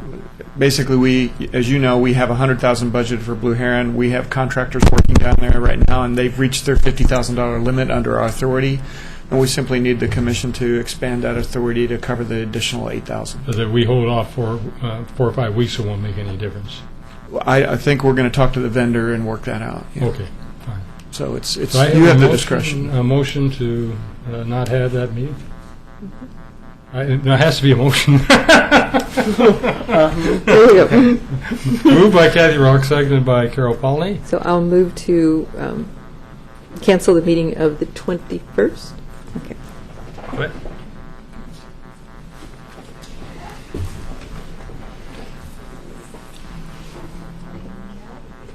Oh. I'm ready to go to sleep. It was unanimous. I just want to give you forewarning. Stayed up too late. Yeah. At the first meeting in December, just because we've gone ahead and canceled that meeting, it does not necessarily give you 6 minutes to speak at the next meeting. Oh, yes. You took it anyway. You're okay. Anyway, with that, do I hear a motion to pass the consent agenda? Excuse me, Mayor. I believe Mr. Underwood needs a motion for Oh, approval. Yes, I'm sorry. yes. Sorry. My Yes. apologies. No, it's, Good catch. should have reminded you. So, I would need a motion to approve the document to add it in with the 2006 futures document. Yeah, so do we assume there could be some additions to it in the process of our discussion? Or Not this document. Okay, Not very this good. one. Right. So do I hear a motion to accept the document? It's moved by Betty Mum and seconded by Commissioner Smith. Excuse me, moved by Commissioner Mum and seconded by Commissioner Smith. I'll get in trouble yet. Shake us. And again, Stay unanimous. though, I think. Very good. Sorry for I breaking love that Oh, no screen up problem. there, Nancy. As long as we get it done, I'm okay with that. I love it. For that, do we move to approve the consent agenda? Oh, we gotta go back here. Moved by Kathy Roth, moved by Commissioner Roth and seconded by Commissioner Mull. What? Hey, how'd she get in there? I swear it was like, And approved unanimously. Yep. it's great. Okay. Communications, City Manager, please. Thank you, Mr. Mayor. I believe it was at the last meeting, Mayor, you asked me to acknowledge South Fork Water Board's exhibit at the Oregon Museum in the Oregon Territory, Museum of the Oregon Territory. And I have a press release here, and it's got a picture. This exhibit is kind of interesting because it's just a big section of water line that's been turned into exhibit. It doesn't sound interesting at all. Yeah, it doesn't but it is, 'cause, and I'm going to try to convince you of that. So the addition of a 27-inch long piece of pipe on loan from the South Fork Water Board has been completed as an exhibit on the South Fork water line on display at Clackamas County Museum, or Clackamas County Historical Society Museum of the Oregon Territory. Boy, that's a mouthful. Okay. So this is kind of interesting. It was a brainstorm project of Mark Hurlbert, the Historical Society's volunteer coordinator, and Aaron Bilyeu, who first introduced him to the remains of the water line along the South Fork of the Clackamas River. And what's interesting, it's just interesting because it's so old. The South Fork water line's history began in 1914 when Oregon City Commissioners created, this is going to sound like a band from the 70s, quote, the Pure Mountain Water League. Seriously. There's got to be a brew pub around there somewhere. To find a new source of drinking water for Oregon City residents to replace what had been served to them out of the polluted Willamette River. Yes. And back in my home state of Missouri, I grew up on a farm, and we always used to say, always drink upstream from the herd. Yes. And I don't think that was happening for Oregon City. So they decided upon South Fork, the South Fork of the Clackamas River, where it meets the Memaloose Creek. The city of West Lynn joined in with the project, and together the cities created the South Fork Water Board to oversee the installation and maintenance of the pipeline. On October 7th, 1915, the first water from what was known as the Mountain Line flowed through the gravity-fed system for 26 miles and emptied into one of Oregon City's new reservoirs. Although the filtration plant was built on the Clackamas in the 50s, the pipeline continued to serve the cities until 1985 when it was decommissioned due to EPA standards concerns with the line's turbidity readings and so on and so forth. So Mr. Doug Crawford, employed for 8 years with the South Fork Water Board's Maintenance and Operations Division, created the pipe display out of a salvaged section of the old iron relic that once carried 15 billion gallons of drinking water in its lifetime. And it's just kind of a neat old piece, and it's got a wonderful plaque and some lighting, and it's on display up there. So I have pictures here if anybody's interested in that piece of Oregon City history. Or you could just go to the museum. If I might just interrupt, some people might not be aware of it. As he mentioned, West Lynn and Oregon City own South Fork water treatment plant. We both have 3 members of our respective councils that, in fact, are the governing board of South Fork. So, and most commissions, we worked very well together. Yes. There have been a couple of exceptions in the past, but That was before our time. no worse than another water district that we have. But anyway, never mind. Go ahead. Moving on. Those turbidity readings are very high over there. So, Mayor, our staff does, and I know the commission knows this, but sometimes we have our work plans for each of our directors, and then those are tied, of course, to the budget and to your annual goals, goal setting. And then our employees also do things I called self-initiated workload activities, and Eric has taken one of these on, and he's been elected to the board of directors for the Oregon Economic Development Association. So I want to congratulate you, Eric. Good job. Also, for TV viewers, NBC's program Grimm has chosen to come back to Oregon City. Yay. Yeah, they're coming back here to do some filming. We received an application for a film permit. They're working with my assistant, Katie Riggs, on that. Nice. They will probably be filming on Friday, November 9th, and Monday, November 12th. And you may see a few street closures as a result of the filming. And some of these examples would be 6th Street closed between Madison and John Adams, Jefferson Street closed between 7th and 5th, and 12th Street closed between Jackson and Harrison.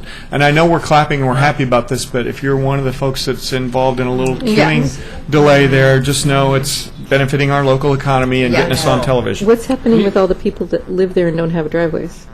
I noticed that today. Yeah, they actually have to do pre-scouting and contact people around there so that Well, they there's did, and notice. this house, and the person is an invalid. I don't know the specifics on that individual one, but if you give me the location, I will look into that further. Let's see, John, did you need to talk? We've been getting solicitations from companies, notices from companies that they're going to be contacting Oregon City residents to try to sell them insurance for their private water lines. And we think this is not a good time to do that when we're trying to deal with the water rate rollback issue. Whether or not those companies will respect those requests that we've been making, I don't know. I think some of them, frankly, we're concerned about whether some of them are even legitimate. And we don't want our residents, I'm not going to say any of this is a scam, I just don't know. And none of these have really had the blessing or any kind of review from the city. John, did you want to comment on that at all? Well, there's 3 companies. One has sent, Doug, you received a letter, I know. I'm not sure if that went citywide. I didn't get one at my residence, but I know they've sent several. And they're offering insurance for a service line between your meter and the house in the letter that you received. There's other companies that offer it for the sewer lateral as well.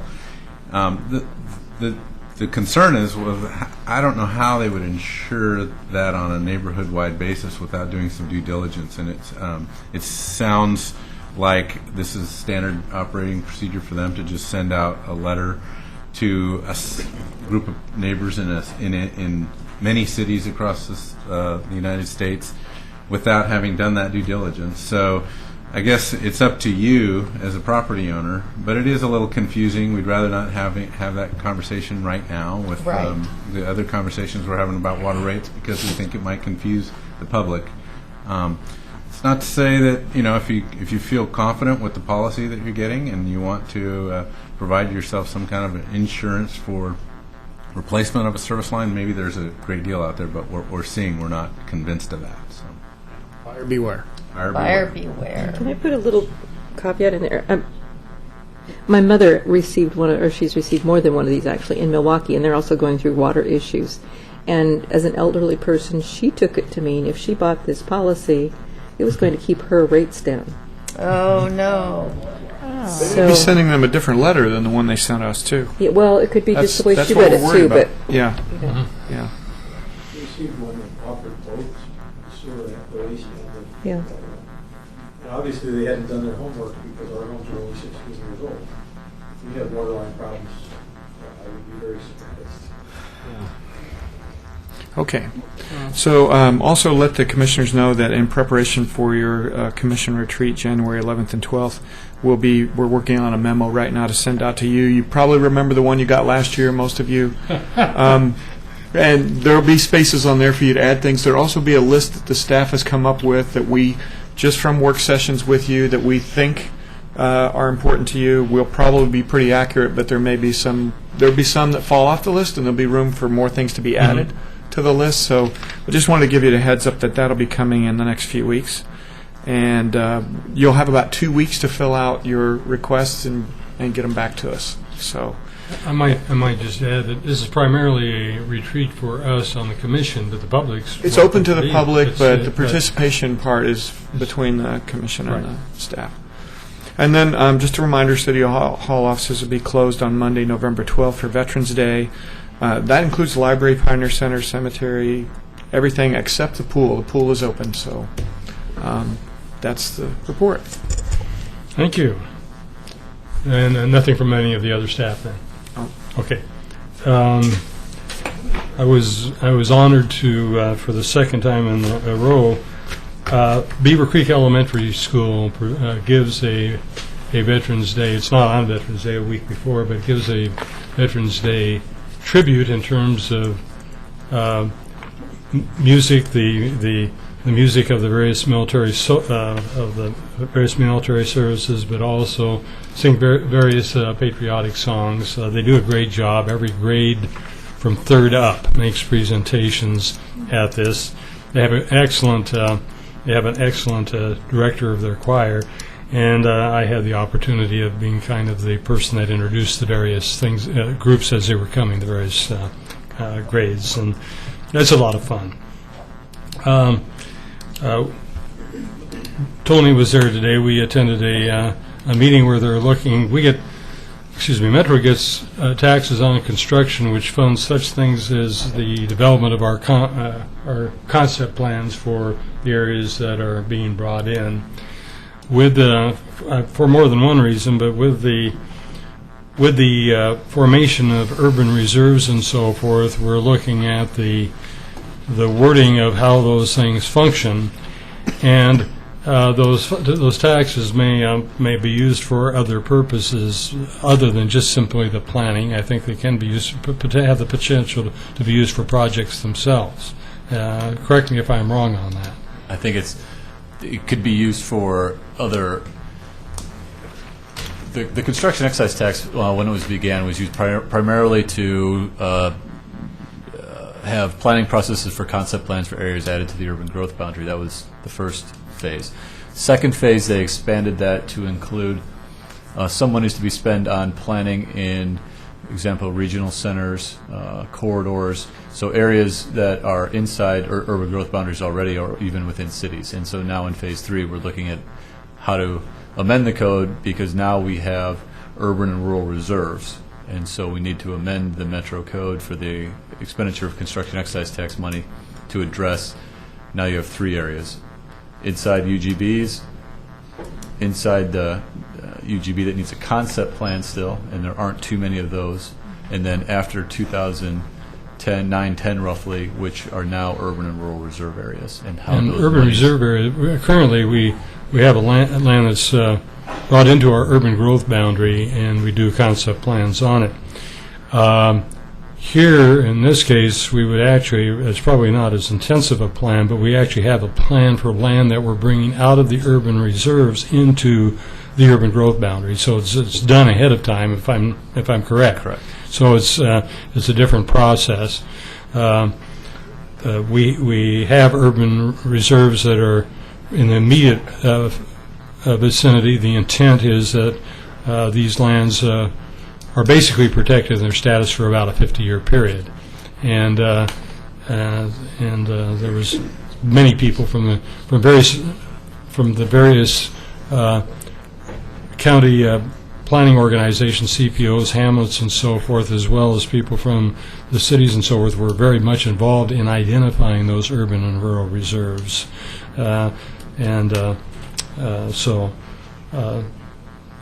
I think it's a pretty good policy, in fact, to have those lands protected, actually, more in the rural areas, so they know that they don't have to worry about urban development there for a couple of generations. So, anyway, now I don't know if there's anything you want to add, Tony. No, I think it's more just going through and identifying what the approval criteria are going to be, how they're going to rank these when applications come in for construction excise tax funds, and to just be able to handle that process, because it is going to be different. Whereas before we would bring land into the UGB and then plan it, now you're going to be planning it before any decisions are made about where UGB expansion should occur. Commissioner Roth, you have something to say? You're looking that way. And I thought, since we've canceled the commission meeting on the 21st, are we canceling urban renewal also? Did we have We one don't have any scheduled? agenda items. Okay. Okay. Okay. Then I just have a question about the trees in front of the Stevens Crawford house.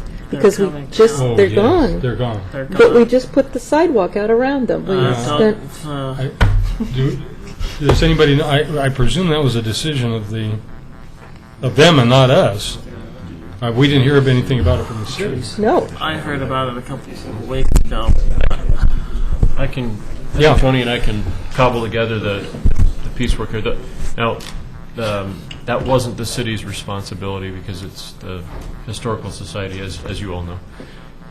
They did the typical assessment and request through the Community Development Department to remove street trees and then do the appropriate replacement. So they worked a little bit with my department and then also with Tony's staff to develop a replacement plan. But I know that they were assessed and determined to be diseased and to be hazardous. And then And they made I don't have the that specific- determination. I'm sorry? Did they make that determination? With a certified arborist, yes. Okay. Arborist. Who paid for the sidewalk changes? I believe that was We that did. through a grant, I believe. And I have a further question on that because that was a very argumentative topic in terms of paying for that sidewalk, and it's the only place in the city that the sidewalk does what it does, and the only reason it does what it does there, which jets out, it goes around the tree. It doesn't follow any other plan of any other sidewalk in the city. It looks ridiculous, and now there's no trees. So I guess I'd like to know what our plan is to deal with that, because that sidewalk should have never been put in the first place like that. And there's multiple places in the city that the sidewalks don't have any rhyme or reason. They just, but that one, it doesn't fit with the character of the neighborhood. It doesn't look right. It doesn't fit our standards, I think, anywhere else. And now it serves completely no purpose at all.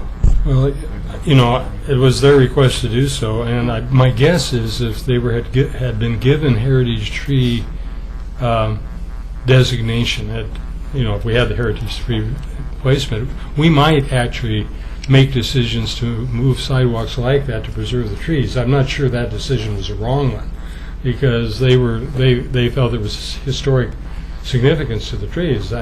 But doesn't it seem But that they now would... there's a sidewalk. That No, looks- I understand. So how are we going to look deal at with those that? trees before they did that. It seems like they would have looked at those trees before they did that. Well, it's several years ago, but No, not It that hasn't long been ago. that long. No, 2 or 3. Yeah. It wasn't that long ago. I don't believe anybody knew the extent of the disease in the Yeah. trees. I'm sure that's the case. Yes. The intent was to try and save the trees with the relocation of the sidewalk at their request. Yeah. We work with property owners to try and relocate sidewalks where we can to protect trees. The alternative would have been to take the trees out when they put the sidewalk in. And in hindsight, that if we would have known, if they would have known that the 2 trees were going to die so quickly and that the other ones were diseased. more than 2 trees. There's 4 gone. I understand. 2 of the trees were dead and hazardous, and the other 2 were found to be diseased. It's ridiculous. Well, it's too bad. I don't object to the sidewalks actually being put around trees that were deemed to be historically significant. I think that's fine. I just think it's unfortunate. And we might want to make, if we don't have it now, when we look at the heritage tree designation, when Natural Resource Committee looks at it, and it comes to us and for final decisions, are we requiring a disease assessment on all of those? If we're not, we might want to consider it. We require an arborist report. Okay. I would suggest also, before we reroute any more sidewalks, we have an arborist report. Yeah. Okay. Well, I think I guess that will happen we didn't have it's the private property owner. Yeah, it wasn't us. We paid for the sidewalks. I understand. So in hindsight, If we would like for grant requests for relocation of sidewalks that are around trees, Yeah, we and could certainly we approve the require grant that in the request. future. I mean, Yeah. that's our fault, whoever us were at the time. Anyway, Commissioner Munn. Okay, so. Okay, wait a second. Oh. Commissioner Ross spoke under mayor, which she is not the mayor, and I am on the top of the list for commissioners. Oh, So I thought this was your first. request to speak to Well, I- Kathy's point. Oh, my apologies. She was under. Okay. I thought I was first. Go ahead. I spoke as mayor, and then. I've had very little sleep. Okay. All right, go, Rocky, go. Well, speak. Get over it. Move it. All right, we're moving on. I'm giving my reports. No. I wanted to mention that Oregon City High School yesterday had its annual Veterans Assembly, which was amazing, as always, and I wanted to thank the chief and the police department. There was a lot of representatives from the police department and our fire department there. It was an incredible assembly. Went very well. I wanted to also congratulate Carol Kemmis. I was unable to go to her retirement party. I was excited to see the proclamation tonight for Carol Kemmis. Probably one of the most incredible people I've ever had the chance to work with. She's an incredible lady, as you know, and I just wanted to congratulate her. And the other thing I wanted to say is I will be spending, Dan, I think this is correct, Saturday, right? It's been a busy week. Saturday, I will be at the basically a retreat. We're just having a day-long meeting with Clackamas Heritage Partners Board to discuss the future of the End of the Oregon Trail Interpretive Center and get some discuss plans and goals for the future. So I'm excited about that, and that's it. I would just mention, even though you weren't able to go to Carol Kemmis's day, you had one heck of a lot of relatives there. I imagine I did. Commissioner Munn. Okay, so I want to talk about C4, which is Clackamas County Coordinating Committee, which I represent the commission on, and the mayor is the alternate. And I was not able to go to their retreat, but they did a lot of great work. I know Commissioner Pauley and the mayor had attended in my absence, so I appreciate that. The purpose of the retreat was to focus on countywide transportation funding strategy and determine a couple of key ways to get funding sources. And I looked at their work plan, and it's very aggressive. I can tell you they got a lot of work, and I'm sorry I threw you kind of under the bus, Mr. Frazier, because apparently you had a meeting with the mayor or the city managers that following Monday, and they were going to talk to you about C4, about the retreat and stuff. I don't know if they did or not, the county that is. But the decision was to go with a vehicle registration fee, which would be a $15 increase, which would be locked in for 10 years, and or go with a gas tax when we can do that of 10 cents per gallon.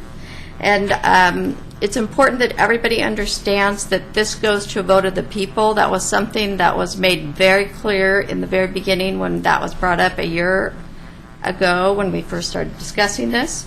So whatever the outcome is, and I believe it's going to be those two things, it goes to a vote of the people, and the people can decide if they want to pay that price or not for county roads to be fixed. And they're working on, they're asking cities to provide a staff person to help the county staff, and I don't know if they talked with you about this or not, to work through the plans. And so they wanted us to bring this piece to the commission so that everybody was aware of what was going on, and to let the city staff know that, you know, we were kind of supporting this. and that every city has to have the buy-in. They have to have buy-in from all cities to make this move forward. So that's kind of my report on the C4. So I wanted to make sure you guys knew what was going on there. And I wanted to thank Main Street for another great trick-or-treat night. Very successful. What did you dress as?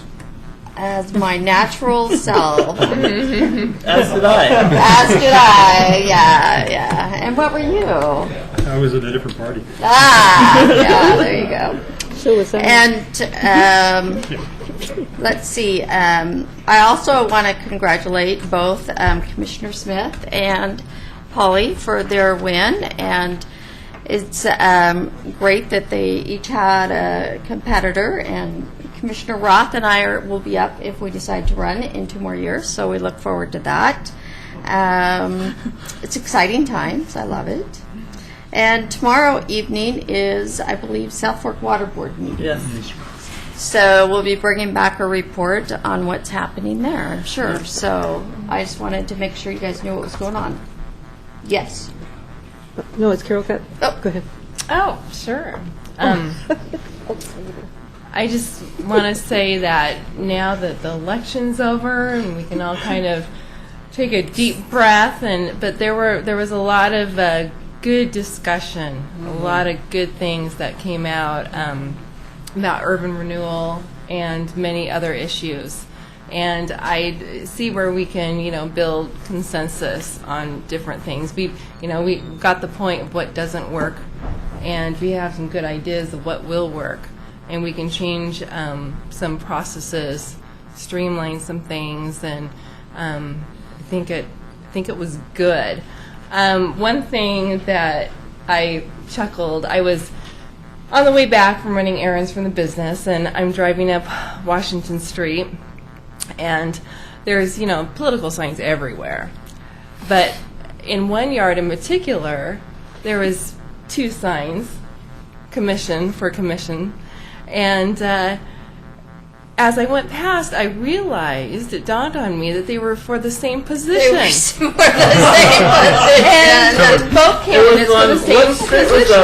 On Washington Street. And, I had a big smile. I was really tired that day. And I thought, how great a city we live in, where a person is not going to make a decision on one person over the. I mean, I'm sure they did eventually. That was the case. It's a couple. But it's a couple.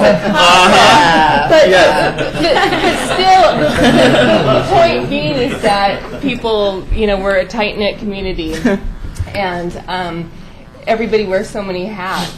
So whether they, knew somebody from teaching or somebody who was on the neighborhood association, that just the involvement of the community and the members. So I thought that was pretty great.